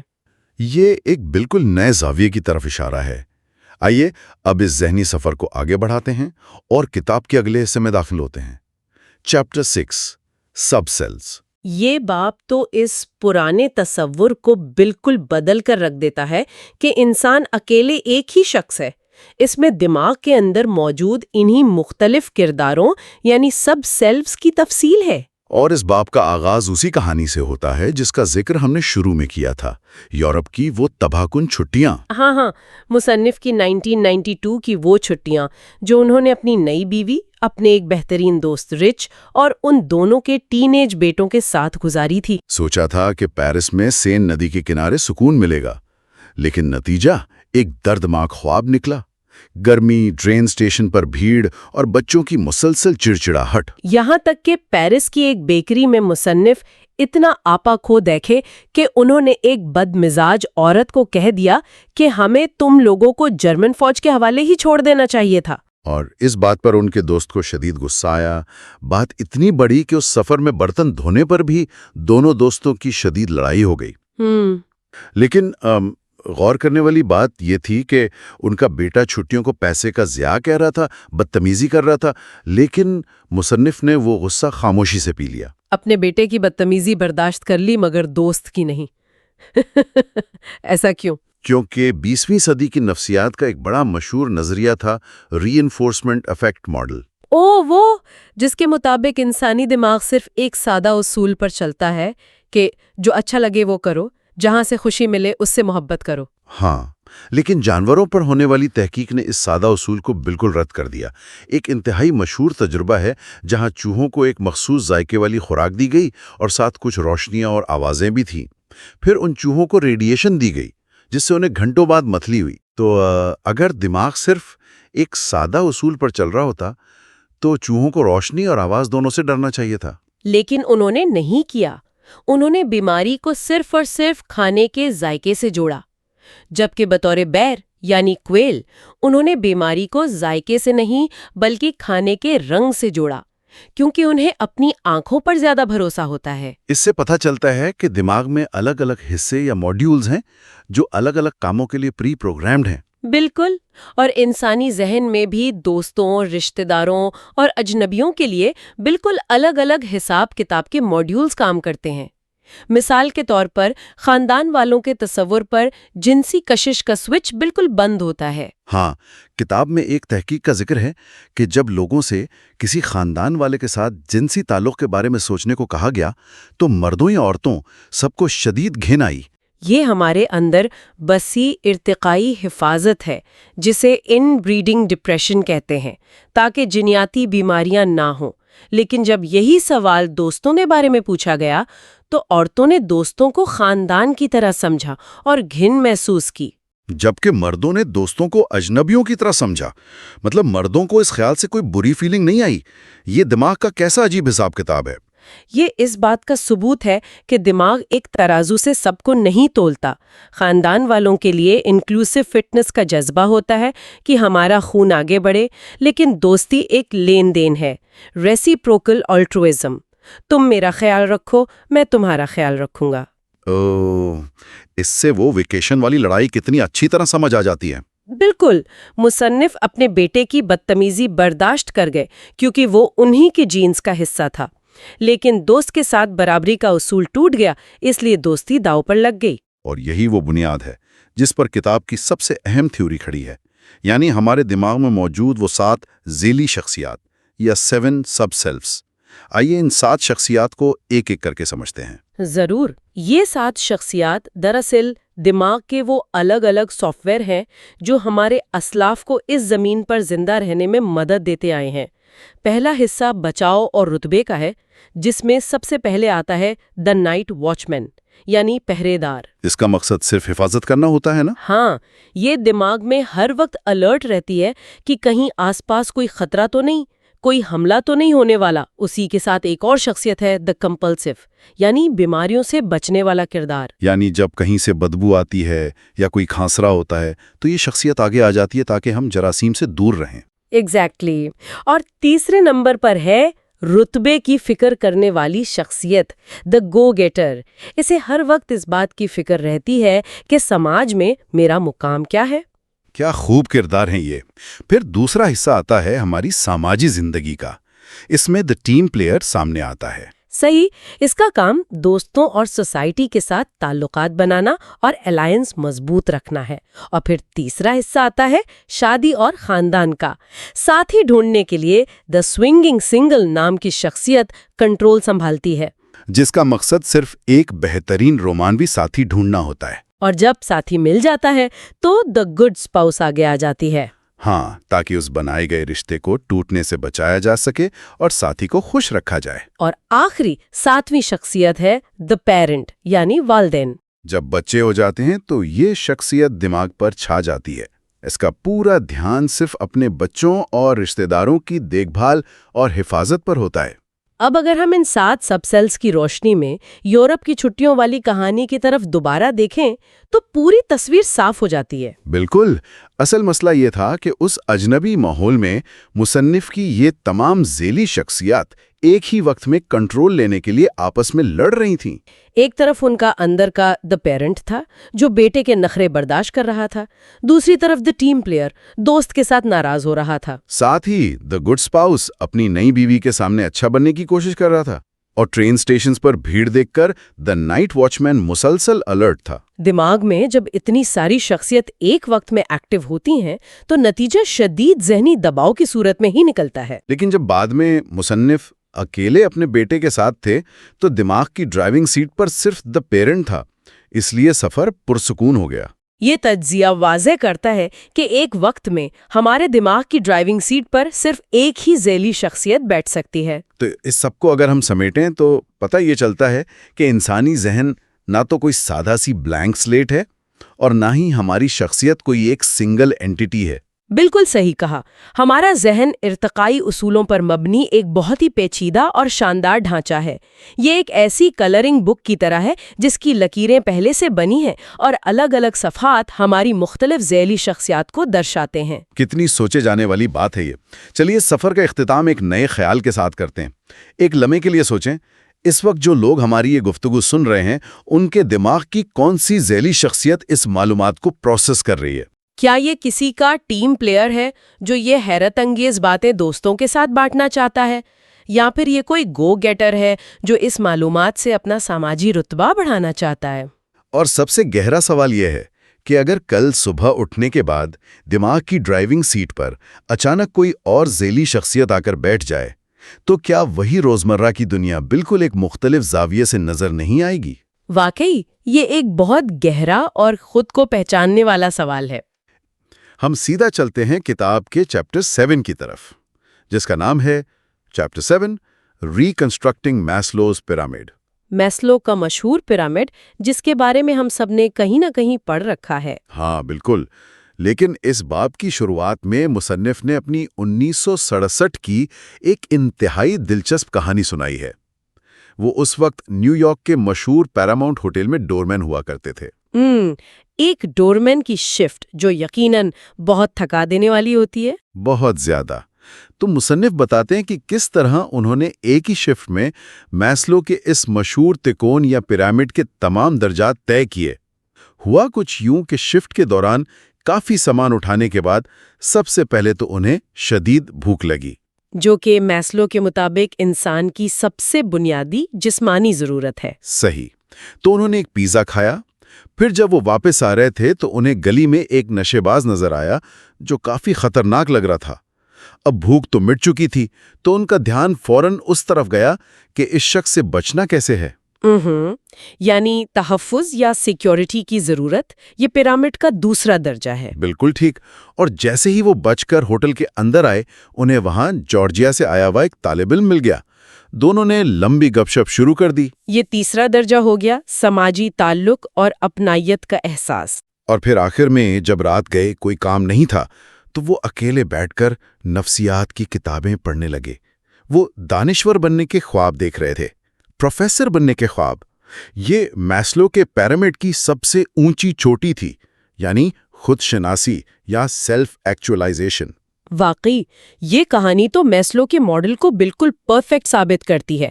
ایسا لگتا ہے جیسے یہ پیرامڈ انسان کی مکمل تصویر پیش کر رہا ہو. ہاں، لگتا تو ایسا ہی ہے. لیکن ایکسپرٹ مصنف کہتے ہیں کہ میسلو نے ایک زبردست ماڈل ضرور دیا تھا، مگر اس میں ایک بہت بڑی خامی تھی۔ اور وہ خامی یہ تھی کہ میسلو کا خیال تھا کہ بھوک اور پیاس تو حیاتیاتی ہیں، مطلب وہ بائیولوجی کا حصہ ہیں، لیکن فن، موسیقی اور خود شناسی کا حیاتیات سے کوئی تعلق نہیں ہے۔ یہ تو بہت عجیب بات ہے نا؟ چلیں اس بات کو تفصیل سے سمجھتے ہیں۔ مصنف نے یہاں بڑی زبردست دلیل دی ہے۔ وہ کہتے ہیں کہ اگر چمگادڑ الٹرا ساؤنڈ استعمال کرتی ہے راستہ دیکھنے کے لیے، ہاں، اور شہد کی مکھیاں روشنی سے اپنا راستہ تلاش کرتی ہیں، تو ہم اسے ان کی بائیولوجی ہی مانتے ہیں نا؟ بالکل، ہم اسے کوئی جادو تو نہیں کہتے۔ تو پھر جب بات انسانوں کی آتی ہے تو انسانوں کا شاعری کرنا یا آرٹ تخلیق کرنا یہ بائیولوجی سے الگ کیسے ہو گیا؟ یہاں سب سے حیران کن بات یہ ہے کہ ارتقائی ماہرین نفسیات نے اس غلطی کو سدھارنے کے لیے میزلو کا پیرامڈ دوبارہ بنایا ہے، اور اس نئے پیرامڈ کو دی رینوویٹڈ پیرامڈ کہا گیا ہے۔ اور اس میں کیا تبدیلیاں کی گئی ہیں؟ اس میں جو سب سے بڑی تبدیلی ہے وہ یہ ہے کہ خود شناسی یا سیلف ایکچولائزیشن کو سب سے اوپر والی چوٹی سے ہٹا ہی دیا گیا ہے۔ ایک منٹ رکیے، خود شناسی کو ہٹا دیا گیا؟ مطلب جس چیز پر ہمیں سب سے زیادہ فخر تھا اسے ہی غائب کر دیا؟ غائب نہیں کیا، بلکہ اسے سماجی رتبے یا اسٹیم کا حصہ بنا دیا گیا ہے۔ میں اسے مصنف کی دیوی سانتا کلوز کی مثال سے سمجھاتی ہوں۔ اچھا بتائیں۔ دیکھیں، جب ایک بچے کو پتہ چلتا ہے کہ تحفے جادو سے نہیں آتے، سانتا کلوز نہیں آتا، بلکہ حقیقت میں کوئی اسٹیشن ویگن میں جا کر کھلونے خریدتا ہے، تو اسے کیسا لگتا ہے؟ ظاہر ہے بچے کو تو دھکا ہی لگتا ہے۔ بالکل اسی طرح ہم سمجھتے ہیں کہ پکاسو کا آرٹ یا جان لینن کی موسیقی کوئی جادوئی یا غیر حیاتیاتی چیز ہے، لیکن دراصل ارتقائی لحاظ سے یہ معاشرے میں رتبہ پانے اور بالواسطہ طور پر اپنی نسل آگے بڑھانے کے حیاتیاتی طریقوں کا ہی حصہ ہے۔ ارے واہ، یہ تو بہت ہی زبردست تشبیہ ہے۔ یعنی ہمارا سارا فن، سارا آرٹ دراصل وہ اسٹیشن ویگن ہے جو ہمیں سماجی رتبے تک لے جاتی ہے تاکہ ہم ارتقائی دوڑ میں آگے رہ سکیں۔ 100% لائف ہسٹری تھیوری بھی یہی کہتی ہے، اور اسی لیے نیا ماڈل پرانے بلاکس کے اوپر بلاکس رکھنے جیسا نہیں ہے۔ تو پھر یہ کیسا ہے؟ یہ ایک دوسرے پر چڑھی ہوئی تکونوں، مطلب اوور لیپنگ ٹرائنگلز کی طرح ہے، اور اس کی چوٹی پر اب خود شناسی نہیں ہے، بلکہ 3 نئی چیزیں ہیں۔ وہ کون سی 3 چیزیں ہیں؟ سب سے پہلے ہے ساتھی کی تلاش یا میٹ ایکوزیشن، اس کے اوپر ہے اس تعلق کو برقرار رکھنا یعنی میٹ ریٹینشن، اور سب سے اوپر چوٹی پر ہے والدین بننا یا پیرنٹنگ۔ واقعی؟ مطلب ارتقائی پیرامڈ کی سب سے اونچی چوٹی پر پیرنٹنگ ہے؟ ہم نے اتنی ترقیاں کیں، چاند پر گئے، اور سب سے اوپر بچے پالنا ہے؟ میں جانتی ہوں یہ سن کر تھوڑی حیرت ہوتی ہے، لیکن لائف ہسٹری تھیوری کے مطابق جاندار اپنی توانائیاں کیسے خرچ کرتے ہیں یہ بہت اہم ہے۔ میں ایک جانور ٹنرک کی مثال دیتی ہوں۔ ہاں، میں نے پڑھا ہے اس کے بارے میں، وہ چھوٹا سا ممالیہ جانور۔ بالکل، وہ پیدا ہونے کے صرف 5 ہفتے بعد ہی اپنی نسل بڑھانا شروع کر دیتا ہے۔ اس کا سارا فوکس جلدی سے بس بچے پیدا کرنے پر ہوتا ہے۔ لیکن انسان تو ایسا نہیں کرتے۔ بالکل نہیں، اور یہی وجہ ہے کہ ہم ہاتھیوں کی طرح ہیں۔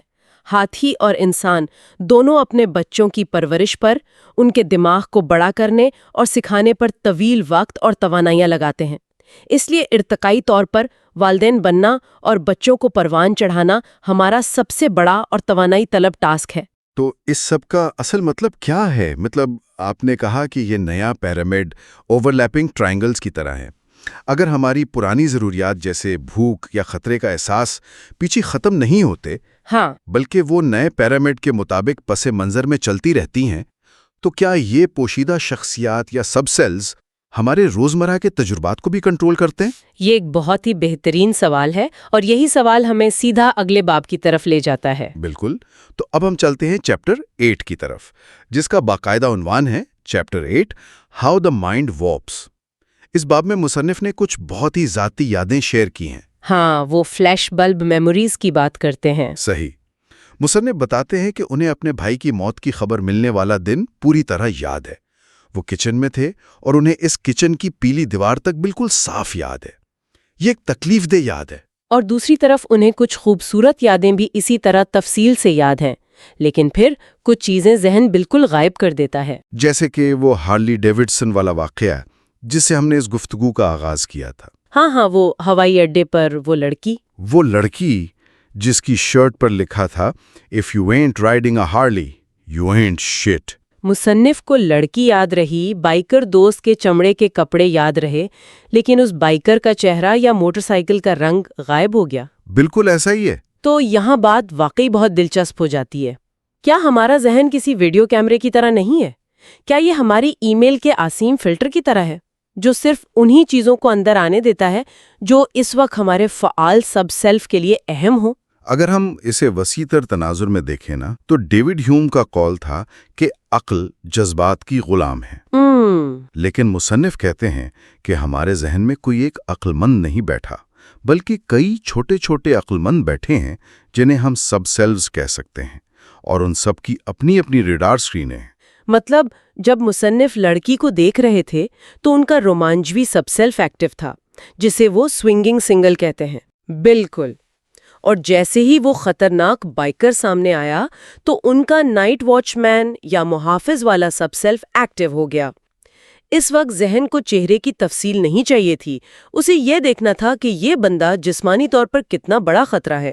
آہا، یعنی ذہن نے اپنی محدود توانائی کو صرف خطرہ پرکھنے پر لگایا، فضول تفصیلات پر نہیں۔ یہ بات تو سائنسی تجربات سے بھی ثابت ہوئی ہے نا، جیسے وہ چہروں کی پہچان والا پہلا تجربہ تھا۔ ہاں، پوزر سافٹ ویئر والا تجربہ۔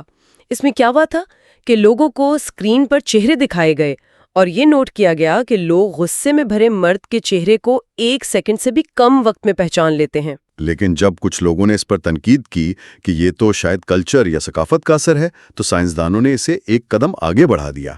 وہ اینڈروجینس یا بغیر صنف کے چہروں والا تجربہ۔ بالکل، انہوں نے کمپیوٹر سے ایسے چہرے بنائے جن کی صنف واضح نہیں تھی، اور جب ان پر مردانہ خد و خال جیسے کہ موٹی بھویں لگائی گئیں تو لوگوں نے انہیں فوراً زیادہ غصے والا اور خطرناک سمجھنا شروع کر دیا۔ اور مزے کی بات یہ ہے کہ یہ صرف لباس مطلب سوٹ ٹائی کا کمال نہیں تھا۔ دماغ ان موٹی بھمروں اور مردانہ خد و خال کو خطرے کے طور پر پہچاننے کے لیے ارتقائی طور پر پروگرامڈ ہے۔ یہ واقعی حیران کن ہے۔ اور پھر وہ دوسرا تجربہ، تبدیلی پکڑنے والا یعنی چینج ڈیٹیکشن کا تجربہ، جس میں اسکرین پر چہروں سے ناک غائب ہو جاتی تھی۔ ہاں بالکل وہی۔ اس میں انہوں نے یہ نوٹ کیا کہ صرف وہ مرد جو رشتوں میں زیادہ آزادانہ سوچ رکھتے تھے یا انریسٹرکٹڈ تھے، انہوں نے خوبصورت خواتین کے چہروں میں ہونے والی تبدیلیوں کو بہت تیزی سے نوٹ کیا، کیونکہ ان کا وہ رومانوی ریڈار یا میٹ ایکوزیشن والا سب سیلف زیادہ الرٹ تھا۔ وہ مسلسل ان چیزوں کو سکین کر رہا تھا۔ مطلب ہمارا ذہن واقعی ایک فلٹر کی طرح کام کرتا ہے، اور اس سب کا اثر تو ہمارے پچھتاووں پر بھی ہوتا ہے نا۔ نیل روز کی ریسرچ اس بارے میں کیا کہتی ہے؟ نیل روز کی رومانوی پچھتاووں کی ریسرچ بہت دلچسپ ہے۔ ان کی ریسرچ کے مطابق جب والدین یا پڑھائی کی بات ہو تو مرد اور عورتیں ایک ہی جیسی باتوں پر پچھتاتے ہیں، ان کاموں پر جو وہ نہ کر سکیں، جیسے کہ کاش میں زیادہ پڑھ لیتا یا والدین کو زیادہ وقت دے پاتا۔ بالکل۔ لیکن جب رومانس کی بات آتی ہے تو کہانی بالکل الٹ ہو جاتی ہے۔ عورتیں زیادہ تر اپنے کیے گئے کاموں پر پچھتاتی ہیں، جیسے کسی غلط انسان سے تعلق بنانے پر۔ اور مرد؟ جبکہ مرد اس بات پر پچھتاتے ہیں جو وہ نہ کر سکے، یعنی کوئی موقع گما دینا۔ یہ ان کی ارتقائی میٹنگ اسٹریٹجی کا حصہ ہے، کیونکہ عورت کے لیے ایک غلط ساتھی کا انتخاب ارتقائی لحاظ سے بہت مہنگا اور خطرناک سودا تھا، اور مرد کے لیے موقع گمانا نقصان دہ تھا۔ یہ بات واقعی بہت گہری ہے۔ ان تمام باتوں اور چیپٹرز کو سن کر ایک بات تو طے ہے کہ ہمارا ذہن کوئی کوری سلیٹ یا بلینک سلیٹ نہیں ہے، اور نہ ہی یہ کوئی فکسڈ بلو پرنٹ ہے۔ تو پھر آپ کے خیال میں یہ کیا ہے؟ مصنف نے اسے ایک بہت خوبصورت نام دیا ہے۔ وہ کہتے ہیں کہ یہ ایک کلرنگ بک کی طرح ہے، جس میں ارتقاء نے پہلے سے کچھ لکیریں کھینچ دی ہیں اور ہمارے تجربات اس میں رنگ بھرتے ہیں۔ یہ واقعی ایک زبردست سمری ہے۔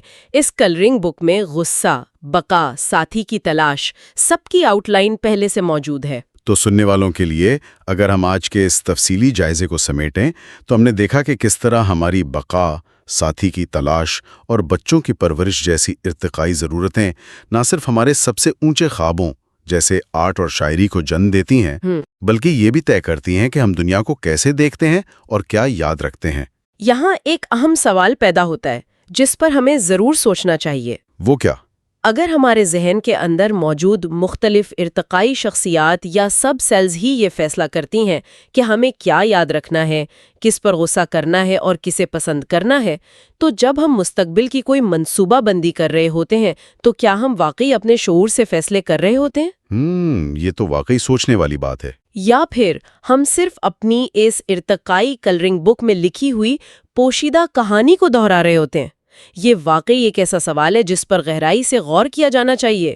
بالکل۔ چیپٹر 9 سے، جس کا نام ہے پیکاکس، پورشز اینڈ پابلو پکاسو۔ اچھا، تو اگر ہم اس کی گہرائی میں جائیں تو بچپن کی معصومیت اور بڑوں کے دکھاوا پسندی کے فرق سے یہ کہانی کافی آسان ہو جاتی ہے سمجھنا۔ کتاب کے مصنف نے اپنی ہی ایک مثال دی ہے نا۔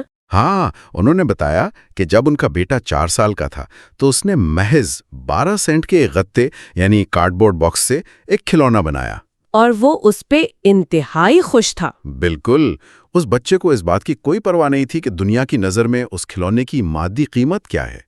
لیکن پھر جب وہ بچہ تھوڑا بڑا ہوا، یعنی ٹین ایج میں داخل ہوا، تو اچانک سے اس کی ترجیحات مکمل طور پر بدل گئیں۔ وہی بچہ اب $120 کے مہنگے ایتھلیٹک شوز لینے کی ضد کر رہا تھا، حالانکہ ویسی ہی سیم فنکشنلٹی والی شوز $20 میں سیل پر مل سکتی تھی۔ مطلب دونوں کا مقصد تو پاؤں کو ڈھانپنا اور دوڑنا ہی تھا۔ صحیح، لیکن نہیں، اسے صرف وہی برانڈ چاہیے تھا جو اس وقت اس کے دوستوں میں کول سمجھا جاتا تھا۔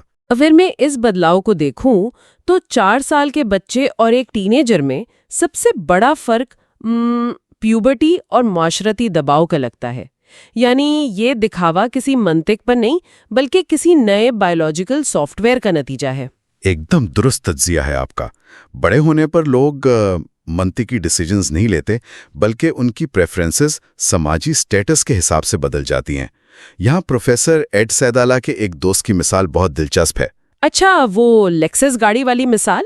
ہاں، وہ شخص لاس اینجلس کے ایک بہت پوش علاقے میں رہتا تھا اور ایک انتہائی مہنگی لیکسس خریدنا چاہتا تھا۔ تو پروفیسر ایڈ نے تحقیق کر کے اسے بتایا کہ بالکل ویسی ہی فیچرز والی ٹویوٹا کیمری اس سے آدھی قیمت پہ مل رہی ہے۔ اور کنزیومر رپورٹس کے مطابق تو ٹویوٹا ایکسیلریشن، بریکنگ اور کمفرٹ ہر لحاظ سے بہتر تھی۔ لے سکتا۔ اچھا، مطلب لوگ گاڑی کے استعمال کے لیے پیسے دے ہی نہیں رہے، وہ صرف لیکسس کے لیبل اور سٹیٹس کے لیے اپنی دولت ضائع کر رہے ہیں۔ صحیح پکڑا آپ نے۔ یہاں سائنس ہمیں تھانسٹن ویبلن کے کانسیپٹ کی طرف لے جاتی ہے۔ انہوں نے پیسوں کو ضائع کرنے اور دکھاوے کے خرچ پر تحقیق کی تھی، جسے انہوں نے کنسپیکیوس کنزمپشن کہا تھا۔ یعنی فضول خرچی کر کے امیری کا اعلان کرنا۔ بالکل۔ اگر کسی کے پاس جلانے کے لیے پیسے ہیں تو وہ دنیا کو یہ پیغام دے رہا ہے کہ میرے پاس اتنے وسائل ہیں کہ میں انہیں ضائع بھی کروں تو مجھے فرق نہیں پڑتا۔ صحیح۔ جیسے ٹرابرینڈ آئلینڈز کے سرداروں کا جولری بانٹنا ہو یا کسی کا $4 لاکھ کی پوش کریرا GT خریدنا، جس کی وجہ سے مینٹیننس بھی بہت مہنگی اور گیس مائلیج خراب ہوتی ہے۔ یہ سب ایک ہی ذہنی پروگرام کے روپ ہیں۔ اچھا، اگر میں اس لاجک کو نیچر کے ساتھ جوڑوں تو کیا پوش خریدنا انسانوں کا بالکل ویسا ہی عمل ہے جیسے ایک مور یعنی پیکاک اپنے پر پھیلاتا ہے؟ زبردست تشبیہ ہے یہ۔ ارتقائی سائنس اسی بات کو بنیاد بناتی ہے۔ خیر، بہت کم لوگ جانتے ہیں کہ چارلز ڈارون نے ایک دفعہ لکھا تھا کہ مور کے پروں کو دیکھ کر اسے بیماری کا احساس ہوتا ہے۔ بیماری کا احساس؟ پر کیوں؟ کیونکہ ڈارون کی نیچرل سلیکشن کی تھیوری کہتی ہے کہ ہر چیز زندہ رہنے کے لیے بنتی ہے، اور مور کے یہ جو لمبے، بھاری اور چمکدار پر ہیں، یہ تو ایک قسم کا نیون سائن ہے شکاریوں کے لیے۔ ہاں، یعنی چیتوں کو دعوت دینا کہ میں یہاں ہوں، مجھے آ کر کھاؤ۔ صحیح۔ ان پروں کو بنانے میں مور کی بے شمار انرجی ضائع ہوتی ہے اور یہ اسے اڑنے میں بھی دشواری دیتے ہیں۔ تو پھر ایوولوشن نے وقت کے ساتھ ان پروں کو ختم کیوں نہیں کر دیا؟ کیونکہ دیکھیں، ایوولوشن کا مقصد صرف زندہ رہنا نہیں ہے۔ زندہ رہنے کا کیا فائدہ اگر آپ نسل ہی آگے نہ بڑھا سکیں؟ پتہ یہ چلا کہ مور یہ چمکدار پر صرف میٹنگ سیزن میں نکالتے ہیں۔ اچھا، یعنی مقصد شکاریوں سے بچنا نہیں بلکہ مادہ یعنی پیہنز کو متاثر کرنا ہے۔ صحیح، اسے سیکشول سلیکشن کہتے ہیں۔ مور دراصل مادہ کو پیغام دے رہا ہوتا ہے کہ میرے جینز اتنے طاقتور ہیں کہ ان نقصان دہ پروں کے باوجود میں زندہ ہوں۔ انسانوں میں مہنگی چیزیں خریدنا بالکل یہی پیکاکنگ ہے۔ واہ، لیکن کیا واقعی ہم انسانوں میں یہ عمل اتنا ہی فطری ہے؟ مجھے لگتا ہے اس بات کو اور سمجھنے کے لیے ہمیں کسی ایکسپیریمنٹل ڈیٹا کی ضرورت ہے۔ بالکل، جل سونڈی نام کی ایک ریسرچر نے اس پر بڑی اچھی سٹڈی کی۔ انہوں نے لیب میں مردوں اور عورتوں کو ایک خیالی $5000 کا انعام دیا۔ صحیح۔ پھر ان کو رومانٹک خیالات میں لایا گیا، یعنی انہیں اپنے کسی پسندیدہ انسان کے ساتھ ایک آئیڈیل ڈیٹ کا تصور کرنے کو کہا گیا۔ اچھا، ایک رومانٹک مائنڈ سیٹ بنا دیا گیا۔ پھر کیا ہوا؟ پھر پوچھا گیا کہ وہ یہ $5000 کہاں خرچ کریں گے، تو مردوں نے فوراً یہ پیسے مہنگی گھڑیوں، گاڑیوں اور یورپ کے ٹرپس پر لگانے کا فیصلہ کیا۔ وہ دکھاوا کرنا چاہتے تھے۔ لیکن عورتوں پر رومانس کا اثر کیسا رہا؟ انہوں نے بھی گاڑیوں پر خرچ کیا؟ نہیں، عورتوں پر اس کا اثر بالکل مختلف تھا۔ انہوں نے ان مادی چیزوں پر خرچ کرنے کے بجائے دوسروں کی مدد، چیریٹی یا فلاحی کاموں میں حصہ لینے کی خواہش کا اظہار کیا۔ ویٹ، کیا چیریٹی؟ اگر ان کا مقصد بھی پارٹنر کو اٹریکٹ کرنا تھا تو انہوں نے جولری یا گاڑیاں کیوں نہیں چنی؟ یہاں رابرٹ ٹریورز کا پیرنٹل انویسٹمنٹ کا بایولوجیکل کانسیپٹ سامنے آتا ہے۔ عورتیں بچوں کی پیدائش اور پرورش میں مردوں سے کہیں زیادہ سرمایہ کاری کرتی ہیں۔ ہاں، یعنی 9 مہینے کا حمل اور پھر سالوں کی پرورش۔ بالکل، اس لیے انہیں ایسے پارٹنر کی تلاش ہوتی ہے جو وسائل فراہم کر سکے۔ تو مرد اپنے وسائل کا دکھاوا کرتے ہیں تاکہ انہیں چنا جائے، جبکہ عورتیں چیریٹی کے ذریعے سوشل کوہیژن اور کیئر دکھاتی ہیں۔ اچھا، مادی چیزیں جیسے گاڑیاں وغیرہ تو چلو سمجھ آتی ہیں، لیکن اگر ہم آرٹ اور لٹریچر کی بات کریں، کتاب میں پابلو پکاسو کا ذکر ہے جس نے شاید 1,47,000 آرٹ پیسز بنائے تھے۔ ہاں، لگ بھگ اتنے ہی تھے، اور مشہور ہے کہ اس کے ہر نئے سٹائل کے پیچھے اس کی کوئی نئی کم عمر محبوبہ یعنی میوز ہوتی تھی۔ تو آرٹ بنانا تو ایک انتہائی اعلیٰ ذہنی مقصد ہے نا، اسے صرف جنسی خواہشات کے خاتے میں تھوڑی ڈال سکتے۔ دیکھیں، سائنس اس خیال کو بھی بایولوجیکل لینس سے دیکھتی ہے۔ ایک ایکسپیریمنٹ میں مردوں کو لیب میں لایا گیا اور آدھوں کو تھوڑا رومانٹک مائنڈ سیٹ میں ڈالا گیا۔ صحیح۔ پھر سب کو ایک عام سی تصویر دکھائی گئی، جیسے کسی سڑک پر بنے کیفے یا جاز کلب کی، اور اس پر کہانی لکھنے کو کہا گیا۔ جن مردوں کو رومانس کے اثر میں نہیں لایا گیا تھا، انہوں نے بالکل ٹھنڈی اور عام سی کہانیاں لکھی، اور جن مردوں کو رومانٹک تصور میں لایا گیا تھا، ان کی کریٹیوٹی اچانک سے بڑھ گئی۔ ایک نے لکھا کہ اس جاز کلب میں عام میوزک نہیں چل رہا، بلکہ بینڈز اور ڈرگ ڈیلرز کے درمیان کسی باتانی دنیا کا مقابلہ چل رہا ہے۔ باپ رے! ہاں، اور میوزک اتنا جادوئی ہے کہ آوارہ لوگ بے ہوش ہو رہے ہیں۔ ایک اور نے سنیمن لیٹس پر انتہائی تخلیقی کہانی لکھی۔ دراصل رومانس نے ان کی تخلیق کا سوئچ آن کر دیا تھا۔ اچھا، یعنی تخلیق دراصل انٹیلیجنس اور ذہنی صحت کی علامت ہے جو میٹنگ مارکیٹ میں انتہائی قیمتی سمجھی جاتی ہے۔ صحیح جواب۔ یہ آرٹ اور کریٹیوٹی ذہن کو اٹریکٹ کرنے کا ایک ٹول ہے۔ اچھا، آرٹ کو چلے مان لیا، لیکن ان لوگوں کا کیا جو سسٹم سے باغیت کرتے ہیں، جیسے چے گویوارا ہو گیا؟ ایک باغی لیڈر گروپ کے خلاف کھڑا ہوتا ہے، اس کی تو جان بھی جا سکتی ہے گروپ سے نکلنے پر۔ اس میں میٹنگ کا کیا فائدہ؟ یہ بہت گہرا سوال ہے، لیکن لوگ اندھی باہیت نہیں کرتے۔ ایکسپیریمنٹس بتاتے ہیں کہ جب لوگ خوف میں ہوتے ہیں تو وہ آٹومیٹکلی گروپ کی رائے سے اتفاق کرتے ہیں۔ خوف میں یونٹی چاہیے ہوتی ہے۔ صحیح۔ لیکن جب انہی مردوں کو رومانٹک تصور میں لایا گیا تو انہوں نے اچانک عام رائے سے باغیت شروع کر دی۔ یعنی انہوں نے صرف کول یا الگ دکھنے کے لیے اختلاف کیا؟ تھوڑا مختلف ہے یہ۔ انہوں نے سلیکٹیولی ان باتوں میں الگ رائے دی جہاں ان کی رائے انہیں آزاد سوچ والا اور بولڈ دکھا سکتی تھی۔ عورتیں ان مردوں کی طرف زیادہ متاثر ہوتی ہیں جو لکیر کے فقیر نہ ہوں۔ اچھا۔ چے گیوارا جیسا لیڈر بایولوجیکل پیغام دے رہا ہوتا ہے کہ میں سسٹم کا محتاج نہیں، میں اپنا سسٹم خود بنا سکتا ہوں۔ یہ انڈیپینڈنس میٹنگ مارکیٹ میں بہت اعلیٰ سمجھی جاتی ہے۔ واہ! اگر میں اس ساری بحث کو سمیٹوں تو لگتا ہے کہ بایولوجی ہماری ہر چیز کو جلا رہی ہے، لیکن یہاں ایک بہت بڑا سوال اٹھتا ہے، کیا ہمارے روحانی اور مذہبی عقائد بھی اس بایولوجیکل گیم کا حصہ ہیں؟ اور یہ سوال ہمیں سموتھلی چیپٹر 10 کی طرف لے جاتا ہے، جس کا نام ہے سیکس اینڈ ریلیجن۔ صحیح۔ یہاں مصنف کی اپنی زندگی کا تجربہ بڑا اہم ہے۔ ان کا بچپن ایک انتہائی سخت کیتھولک ماحول میں گزرا۔ سینٹ جوزف اسکول، ننز اور ہر وقت ماڈل سن یعنی گناہ کبیرہ کا خوف۔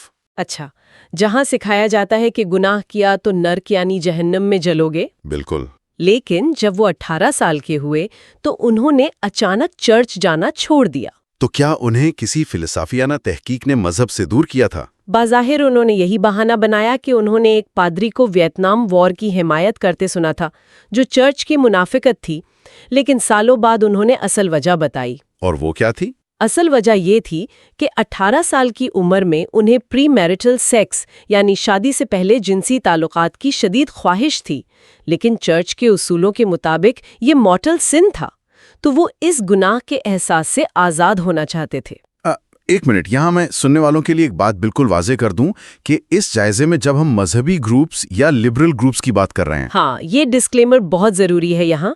بالکل، ہم کسی سیاسی یا مذہبی رائے کی حمایت یا مخالفت نہیں کر رہے۔ ہمارا مقصد صرف کتاب کے حوالے سے ایک غیر جانبدار بائیولوجیکل اور سماجی مطالعہ پیش کرنا ہے۔ صحیح کہہ رہی ہیں آپ۔ تو اس ذاتی تجربے کو جیسن ویڈن اور ایڈم کوہن نام کے ریسرچرز نے ایک بڑی شکل دی اور ریپروڈکٹیو ریلیجیوسٹی ماڈل پیش کیا۔ اچھا، ان کی تحقیق کہتی ہے کہ امریکہ میں ان دو مخالف گروپس یعنی مذہبی دائیں بازو اور آزاد خیال بائیں بازو کے درمیان جو لڑائی ہے وہ اعلیٰ اخلاقی خیالات کی نہیں ہے۔ تو پھر کس چیز کی لڑائی ہے؟ یہ دراصل ڈولنگ میٹنگ سٹریٹجیز یعنی ٹکراتی ہوئی جنسی حکمت عملیوں کی لڑائی ہے۔ اسے آسان الفاظ میں ڈھال دیں، ان دونوں گروپس کی اسٹریٹجیز میں بنیادی فرق کیا ہے؟ دیکھیں، مذہبی گروپس عام طور پر مونوگمی یعنی ایک شادی پر سختی سے عمل کرتے ہیں، جلدی شادی اور زیادہ بچے۔ اس کے لیے وہ سوسائٹی میں پری میرٹل سیکس اور ایبورشن پر سخت پابندیاں لگاتے ہیں۔ اس کا بایولوجیکل فائدہ کیا ہوتا ہے انہیں؟ فائدہ یہ ہے کہ مردوں کو مکمل یقین رہتا ہے کہ بچے انہی کے ہیں، کیونکہ باہر کے تعلقات کی اجازت نہیں، اور عورتوں کو یہ محفوظ ایکو سسٹم ملتا ہے جہاں شوہر کی کمائی صرف اسی عورت اور بچوں پر خرچ ہوتی ہے۔ صحیح۔ تو اس حساب سے جو لبرلز ہیں ان کے زندگی کا پیٹرن تو اس ایکو سسٹم کے بالکل الٹ ہوگا؟ بالکل الٹ۔ لبرلز عام طور پر اعلیٰ تعلیم حاصل کرتے ہیں، جیسے میڈیکل یا لاء اسکول۔ اس سفر کی وجہ سے وہ لیٹ 20s یا 30s تک سنگل رہتے ہیں۔ اچھا، یعنی 10-12 سال تک شادی سے دور، تو انہیں اس عرصے میں جنسی آزادی چاہیے ہوتی ہے۔ صحیح۔ اس لیے وہ پری میرٹل سیکس پر پابندی یا ابارشن روکنے والے اصولوں کے سخت خلاف ہوتے ہیں، کیونکہ یہ پابندیاں ان کی لائف سٹریٹجی کو تباہ کر دیں گی۔ یعنی دونوں گروپس ایک دوسرے کے لائف سٹائل کو اپنے وجود کے لیے خطرناک سمجھتے ہیں۔ یہ عقائد کی نہیں بلکہ لائف سکرپٹس کے درمیان سروائیول کی جنگ لگتی ہے۔ بالکل۔ لیکن دیکھیں، میرے ذہن میں ایک بڑا سوال اٹھ رہا ہے۔ جی پوچھیں۔ یہ سب براڈ سماجی لیول پر تو ٹھیک ہے، لیکن کیا واقعی ایسا ہے کہ کوئی عام انسان اپنی آج کی ڈیٹنگ لائف کو دیکھ کر طے کرے کہ اسے خدا پر کتنا یقین رکھنا چاہیے؟ یہ سن کر واقعی حیرت ہوتی ہے کہ ماحول فیتھ کو ڈائریکٹلی کیسے ہٹ کر سکتا ہے۔ ایریزونا اسٹیٹ یونیورسٹی کی ریسرچر جیسیکا لم نے بالکل یہی ٹیسٹ کرنے کے لیے ایک ایکسپیریمنٹ ڈیزائن کیا۔ اچھا، اس میں کیا تھا؟ انہوں نے اسٹوڈنٹس کو لیب میں بلایا اور کہا کہ کیمپس پر ایک نیا ڈیٹنگ سسٹم بن رہا ہے۔ پھر انہیں انتہائی پرکشش ماڈل لیول کے لوگوں کی ڈیٹنگ پروفائلز دکھائیں۔ صحیح۔ کچھ کو اپنی ہی جنس کی پروفائلز دکھائیں اور کچھ کو مخالف جنس کی۔ اگر میں اس صورتحال میں خود کو رکھوں اور اپنی ہی جنس کی بہت اٹریکٹیو عورتیں دیکھوں ڈیٹنگ پول میں، تو مقابلہ سخت لگے گا نا؟ ہاں، میرا کانفیڈنس تو گر جائے گا۔ تو اسٹوڈنٹس کا کیا ری ایکشن تھا؟ نتیجہ سوچ کو جھنجھوڑنے والا تھا۔ جب انہوں نے اپنی ہی جنس کی خوبصورت پروفائلز دیکھیں تو ایکسپیریمنٹ کے بعد ان سے پوچھا گیا ان کے مذہبی ہونے کے بارے میں۔ اچھا۔ نتیجتاً ان اٹریکٹیو پروفائلز کو دیکھنے کے فوراً بعد ان کا خدا پر یقین اور مذہبی رجحان اچانک بڑھ گیا تھا۔ ویٹ، یہ تو ناقابل یقین لگتا ہے۔ محض خوبصورت لوگوں کو دیکھ کر انہیں مذہب یاد آ گیا؟ اس کے پیچھے کیا میکینزم ہے؟ اگر ہم اسے ایولیوشنری بائیولوجی سے دیکھیں تو اس سے منطقی بات کوئی نہیں۔ جب انسان دیکھتا ہے کہ ڈیٹنگ پول میں انتہائی خوبصورت لوگ ہیں تو ذہن کو سگنل ملتا ہے کہ مقابلہ برداشت سے باہر ہے۔ یعنی اگر آزاد ڈیٹنگ رہی تو یہ خوبصورت لوگ سارے بہترین پارٹنرز لے اڑیں گے۔ صحیح۔ ایسے میں عام شخص کے لیے آزاد ماحول خطرناک بن جاتا ہے، تو ذہن فوراً اس سوشل سسٹم کی طرف بھاگتا ہے جو وفاداری اور منوگمی کو انفورس کرتا ہے، اور دنیا میں وہ سسٹم مذہب ہے۔ واہ، یہ واقعی سب کچھ تبدیل کر دینے والا نقطہ ہے۔ یعنی جب مقابلہ اوپن فیلڈ میں سخت ہو تو ذہن وفا کی ڈھال ڈھونڈتا ہے جو اسے سخت عقائد میں ملتی ہے۔ ہم نے تو انسانی تجربے کی ہر پہلو کو چھو لیا آج۔ بالکل، گاڑیوں سے لے کر خدا پر یقین تک۔ صحیح بات ہے۔ اور اس ساری بحث کا لباب یہی ہے کہ ہم خود کو باقی جانوروں سے الگ سمجھتے ہیں، لیکن ہماری خود شناسی اور اسپرچویلٹی ہمارے سروائیول اور میٹنگ میکینزم کے ساتھ گہرائی سے جڑی ہیں۔ ہاں، بچپن کا وہی بچہ اب سٹیٹس کے لیے برانڈ ڈھونڈتا ہے کیونکہ اسے میٹنگ مارکیٹ میں اترنا ہے، اور جب مقابلہ سخت دیکھتا ہے تو مذہب کی آغوش میں پناہ لیتا ہے۔ یہاں سائنس ہمیں آئینہ دکھاتی ہے۔ حقیقت سن کر مایوسی ضرور ہوتی ہے، لیکن یہ علم ہمیں دوسروں کے رویوں کو گہرائی سے سمجھنے میں مدد دیتا ہے۔ اور اسی سوچ وچار کے ساتھ ہم آج کے اس گہرے جائزے کو یہاں سمیٹتے ہیں، لیکن جانے سے پہلے سننے والوں کے لیے گہرا سوال چھوڑے جاتے ہیں۔ ضرور۔ اگر انسانی آرٹ کے عظیم نمونے، ہماری باغیات اور ہمارے روحانی عقائد دراصل صرف ماحول اور میٹنگ پول کے مطابق بدلتے ہوئے بایولوجیکل اسکرپٹس ہی ہیں، تو پھر جسے اصل وجود یا آزاد مرضی یعنی فری ول سمجھا جاتا ہے، کیا وہ واقعی آزاد ہے، یا یہ سب صرف بایولوجی کا لکھا ہوا ڈرامہ ہے جسے انسان پوری زندگی اپنا سچ سمجھ کر ادا کرتا رہتا ہے؟ Chapter 11 deep rationality and evolutionary economics. جی، باب 11۔ اس باب میں مصنف نے اپنی وہی ذاتی کہانی بتائی ہے جس کا ذکر آپ نے شروع میں کیا۔ انہوں نے واقعی اپنے بیٹے کو مفت کالج کی بجائے نیو یارک کے اس مہنگے فلم سکول میں بھیجا تھا، اور انہیں اس پر کوئی پچھتاوا بھی نہیں تھا۔ ارے واہ! تو انہوں نے یہ سب جان بوجھ کر کیا تھا؟ بالکل، اور کلاسیکل معاشیات کے مطابق یہ ایک مکمل طور پر غیر معقول فیصلہ ہے۔ دیکھیں، انسانی رویوں کو سمجھنے کے لیے 3 ماڈلز ہیں۔ پہلا کلاسیکی معاشیات کا ہے، جو انسانوں کو ایک طرح سے اکونومسٹ سمجھتا ہے، یعنی ایسے لوگ جو ہمیشہ نفع نقصان سوچ کر فیصلہ کرتے ہیں۔ ہاں، اور دوسرا ماڈل وہ بیہیویئرل معاشیات والا ہے نا، جس کے مطابق ہم انسان دراصل مورونز ہیں یا بے وقوف ہیں، جو بس جذباتی فیصلے کرتے ہیں اور غلطیاں کرتے رہتے ہیں۔ 100% درست۔ لیکن مصنف یہاں ایک تیسرا نظریہ لاتے ہیں جو کہ ارتقائی معاشیات کا ہے۔ اس کے مطابق انسان نہ تو کیلکولیٹر ہیں اور نہ ہی بے وقوف، بلکہ ہم ایوالوز ہیں، یا آپ کہہ لیں کہ ہوشیار بندر ہیں۔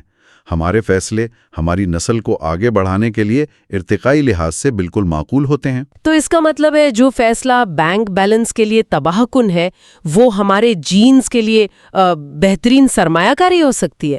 بالکل یہی بات ہے۔ اسے سمجھنے کے لیے پرزنرز ڈائلیما یا وہ جو قیدی کا مخمصہ ہوتا ہے، اس کی مثال لیں۔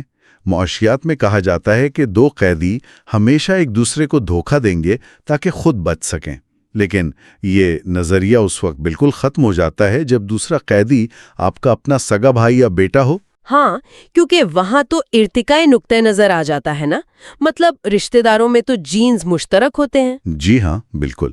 چونکہ ہم اپنے جینز بچانا چاہتے ہیں تو اپنے بھائی پر کیا گیا خرچ یا اس کے لیے اٹھایا گیا نقصان دراصل اپنے آپ پر ہی خرچ کرنا ہے۔ یہ ارتقائی طور پر ایک بہترین فیصلہ ہے۔ مجھے یہ سب سن کر ایک بڑی زبردست تشبیہ ذہن میں آ رہی ہے۔ یہ تو بالکل ایسا ہو گیا جیسے ہمارے دماغ میں ایک نہیں بلکہ کئی مختلف فائنینشیل ایڈوائزرز یا مالیاتی مشیر بیٹھے ہوئے ہیں۔ ارے یہ بہت ہی عمدہ مثال دی آپ نے، بالکل ایسا ہی ہے نا؟ مطلب ایک مشیر اجنبیوں کے ساتھ لین دین سنبھالتا ہے تو اس کے اصول بہت سخت ہوتے ہیں، لیکن دوسرا مشیر صرف بچوں اور رشتہ داروں کی فائلیں دیکھتا ہے اور اس کے اصول بالکل مختلف ہوتے ہیں۔ بالکل، اور ماہرین نفسیات ان مختلف مشیروں کو ذیلی شخصیات یا سب سیلوز کہتے ہیں۔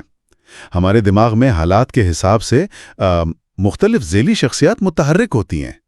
مثال کے طور پر نقصان کے خوف یا لاس اورژن کو ہی لے لیں۔ اچھا، یہ وہ والا تصور ہے نا جس میں انسان کو $100 ملنے کی خوشی سے زیادہ $100 کھونے کا دکھ ہوتا ہے؟ جی بالکل وہی۔ عام حالات میں ہم سب ایسے ہی سوچتے ہیں، لیکن ایک تجربے میں دیکھا گیا کہ جب مردوں کا ذہن ایک رومانوی یا میٹنگ موڈ میں لایا گیا تو ان کا وہ نقصان کا خوف اچانک بالکل کم ہو گیا۔ اچھا، کیا واقعی؟ مطلب وہ اچانک سے خطرہ موڑ لینے والے بن گئے؟ ہاں، کیونکہ ارتقائی لحاظ سے اگر انہیں مقابلوں میں جیتنا ہے اور اپنا رتبہ بنانا ہے تو انہیں خطرہ مول لینا ہی پڑے گا۔ لیکن اور یہ بات بڑی دلچسپ ہے، اگر انہی مردوں اور عورتوں کو کسی چوری کے خطرے کا احساس دلایا جائے تو ان کا نقصان کا خوف پہلے سے بھی زیادہ بڑھ جاتا ہے۔ اوہ، یہ تو بہت ہی زبردست بات ہے، یعنی ہماری سیلف پروٹیکشن والی شخصیت سامنے آ جاتی ہے۔ تو میں یہ سوچ رہی ہوں کہ اگر ہم سب کے دماغوں میں یہ الگ الگ مشیر اور ذیلی شخصیات موجود ہیں، تو جب ہزاروں لاکھوں لوگ کسی شہر میں آپس میں ملتے ہیں تو کیا ہوتا ہے؟ یہی تو اصل سوال ہے۔ مطلب کیا یہ سب مل کر ایک مکمل افراتفری پیدا نہیں کرتے؟ یہ سوال ہمیں قدرتی طور پر ہمارے اگلے حصے کی طرف لے جاتا ہے، chapter 12 bad crowds, chaotic attractors and humans as ants. جی، باب 12۔ یہ باب دراصل ڈائنامکل سسٹمز تھیوری کے بارے میں ہے۔ مصنف نے یہاں اپنے لڑکپن کا ایک قصہ سنایا ہے کہ کیسے وہ گلی کوچوں کے گنڈوں کی صحبت میں پڑھ کر پڑھائی سے دور ہو گئے تھے۔ ہاں، وہ جو 46th اسٹریٹ بوائز والا گینگ تھا اور پھر بعد میں ان کی صحبت بدلی تو زندگی بھی بدل گئی۔ وہ ان ایکیڈیمک دنیا کے باغیوں سے جا ملے جنہوں نے انہیں یہ ڈائنامکل سسٹمز کا نظریہ سکھایا۔ بالکل، اور یہ نظریہ بتاتا ہے کہ دنیا میں یک طرفہ اسباب نہیں ہوتے، مطلب چیزیں کثیر الجہتی ہوتی ہیں، لوگ ایک دوسرے کو مسلسل متاثر کر رہے ہوتے ہیں، اور اس بظاہر نظر آنے والی افراتفری سے خود بخود ایک ترتیب جنم لیتی ہے۔ مجھے یہاں مصنف کا وہ ایکسل شیٹ والا تجربہ یاد آ رہا ہے، وہ محلے کی نقالی یا نیبرہڈ سیمولیشن۔ اگر ایک محلے میں لوگ صرف اپنے پڑوسی کی رائے کے مطابق اپنی رائے بدلیں تو چیزیں کیسے بدلتی ہیں؟ ہاں، اور اس تجربے میں جو دو کردار ہیں، ایگنس اور البرٹا، ان کی مثال بہت زبردست ہے۔ اگر یہ دو لوگ بس تھوڑی سی ہٹ درمی دکھائیں اور اپنی رائے بالکل نہ بدلیں تو ان کی وجہ سے ان کے پڑوسی بدلتے ہیں، پھر ان کے پڑوسی، اور آخرکار پورے محلے کی رائے ہی مکمل طور پر بدل جاتی ہے۔ یہ واقعی حیران کن ہے کہ دو لوگوں کی ضد پورا سسٹم بدل سکتی ہے۔ بالکل، اور اسی چیز کو کیوٹک اٹریکٹرز کہا جاتا ہے، یعنی افراتفری کے اندر ایک پوشیدہ کشش جو سب کو ایک خاص سمت میں کھینچتی ہے۔ ہماری ارتقائی ضروریات ہی وہ کشش ہیں، اور اسی وجہ سے ہماری سماجی جیومیٹری بنتی اور بدلتی ہے۔ سماجی جیومیٹری سے آپ کی مراد وہ مختلف شکلیں ہیں نا جو ہمارے رشتے بناتے ہیں؟ جیسے اگر ہمیں اپنا رتبہ یا سٹیٹس بنانا ہو تو سماجی شکل ایک اہرام یا پیرامڈ جیسی بن جاتی ہے۔ جی ہاں، کیونکہ سب سے اوپر مطلب چوٹی پر جگہ بہت کم ہوتی ہے، تو ہر کوئی ایک دوسرے پر چڑھ کر اوپر جانا چاہتا ہے۔ لیکن اگر صرف دوستی کی بات ہو تو یہ نیٹ ورک بالکل ہموار اور فلیٹ ہوتا ہے۔ اور وہ جو تیسری شکل ہے وہ مجھے سب سے زیادہ دلچسپ لگی۔ جب جان کا خطرہ ہو تو ہجوم جتنا بڑا ہو اتنا بہتر ہے۔ جیسے وہ مصنف کے بچپن کے ایک گینگ وار کا واقعہ تھا کہ مخالفین بڑا ہجوم دیکھ کر ہی بھاگ گئے تھے، بالکل چیونٹیوں کی طرح۔ ہاں، بالکل چیونٹیوں کا غول۔ خطرے کے وقت ہماری انفرادی شخصیت بالکل ختم ہو جاتی ہے اور ہم صرف ایک بڑے ہجوم کا حصہ بن کر سوچتے ہیں۔ تو اس کا مطلب ہے کہ کوئی بھی بگ برادر یا کوئی مرکزی کنٹرولر ہمیں نہیں چلا رہا، بلکہ ہم واقعی بالکل چیونٹیوں کے ایک بڑے ہول کی طرح ہیں جہاں ہر شخص کی چھوٹی سی خود غرضانہ ارتقائی باعث مل کر پوری معاشیت اور معاشرے کا یہ پیچیدہ جال بن رہی ہے۔ 100% درست، کوئی ماسٹر پلان نہیں ہے، ہم بس اپنے مقامی حالات اور اپنی ارتقائی ضروریات کے تحت فیصلے کرتے ہیں، اور یہ بڑے بڑے سماجی ڈھانچے خود بخود ابھر کر سامنے آ جاتے ہیں۔ اگر ہم سب واقعی ان پیچیدہ ارتقائی اصولوں کے تحت کام کرنے والی چیونٹیاں ہیں تو پھر اس ساری دوڑ دھوپ کا مقصد کیا ہے؟ مطلب ہماری انفرادی زندگیوں کے کیا معنی ہیں؟ یہی وہ سوال ہے جس کا جواب مصنف نے اپنی کتاب کے بالکل آخری باب میں دیا ہے۔ تو پھر چلیں اسی کی طرف بڑھتے ہیں، chapter 13 conclusion, looking up at the stars. جی، باب 13 ستاروں کی طرف دیکھنا۔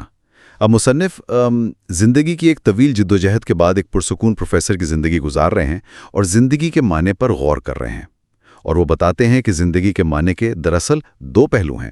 اچھا، 2 پہلو؟ وہ کون کون سے ہیں؟ پہلا پہلو تو یہ ہے کہ یہ پوری دنیا آپس میں جڑی کیسے ہے، اور یہ معاملہ تو کوگنیٹو سائنس، ارتقائی نفسیات اور ڈائنامکل سسٹمز تھیوری کے ملاپ سے حل ہو جاتا ہے۔ یعنی ہمیں پتہ چل جاتا ہے کہ ہمارا دماغ معلومات کیسے چنتا ہے، کیسے مخصوص رشتوں کے لیے پروگرام ہوا ہے، اور ہماری خامیاں کیسے معاشرے کو شکل دیتی ہیں۔ ہاں، یہ تو وہ ساری سائنس ہو گئی جو ہم نے ابھی تک ڈسکس کی، لیکن دوسرا پہلو کیا ہے؟ وہ یقیناً زیادہ ذاتی نوعیت کا ہوگا۔ بالکل، دوسرا پہلو یہ ہے کہ ایک بامقصد زندگی کیسے گزاری جائے۔ آج کل آپ نے دیکھا ہوگا پاپ سائیکالوجی میں لوگ بہت مشورے دیتے ہیں کہ صرف وہ کرو جو تمہارے اپنے لیے بہتر ہو، لیکن ذرا ٹھہریے، میں یہاں آپ کو روکوں گی۔ ابھی ہم نے پورے جائزے میں یہ بات کی ہے کہ ہمارے فیصلے ارتقائی طور پر سیلفش جینز یا خود غرض جینز کے تابع ہیں تاکہ ہم بقا پا سکیں۔ تو مطلب کیا اس کا سیدھا سا مطلب یہ نہیں نکلتا کہ انسان فطرتاً خود غرض ہے اور اسے واقعی صرف اپنے لیے جینا چاہیے؟ ارے نہیں، یہ ایک بہت بڑی غلط فہمی ہے۔ سیلفش جینز کا مطلب خود غرض انسان ہرگز نہیں ہے۔ ارتقاء نے ہمیں اس طرح پروگرام کیا ہے کہ ہماری بقا اور ہماری کامیابی دراصل ایک دوسرے کا خیال رکھنے میں پوشیدہ ہے۔ انسان فطرتاً ایک الٹرا سوشل یا انتہائی سماجی مخلوق ہے۔ یہ تو بہت ہی مختلف نقطۂ نظر ہے۔ کیا اس کی کوئی سائنسی دلیل بھی ہے کتاب میں؟ بالکل ہے۔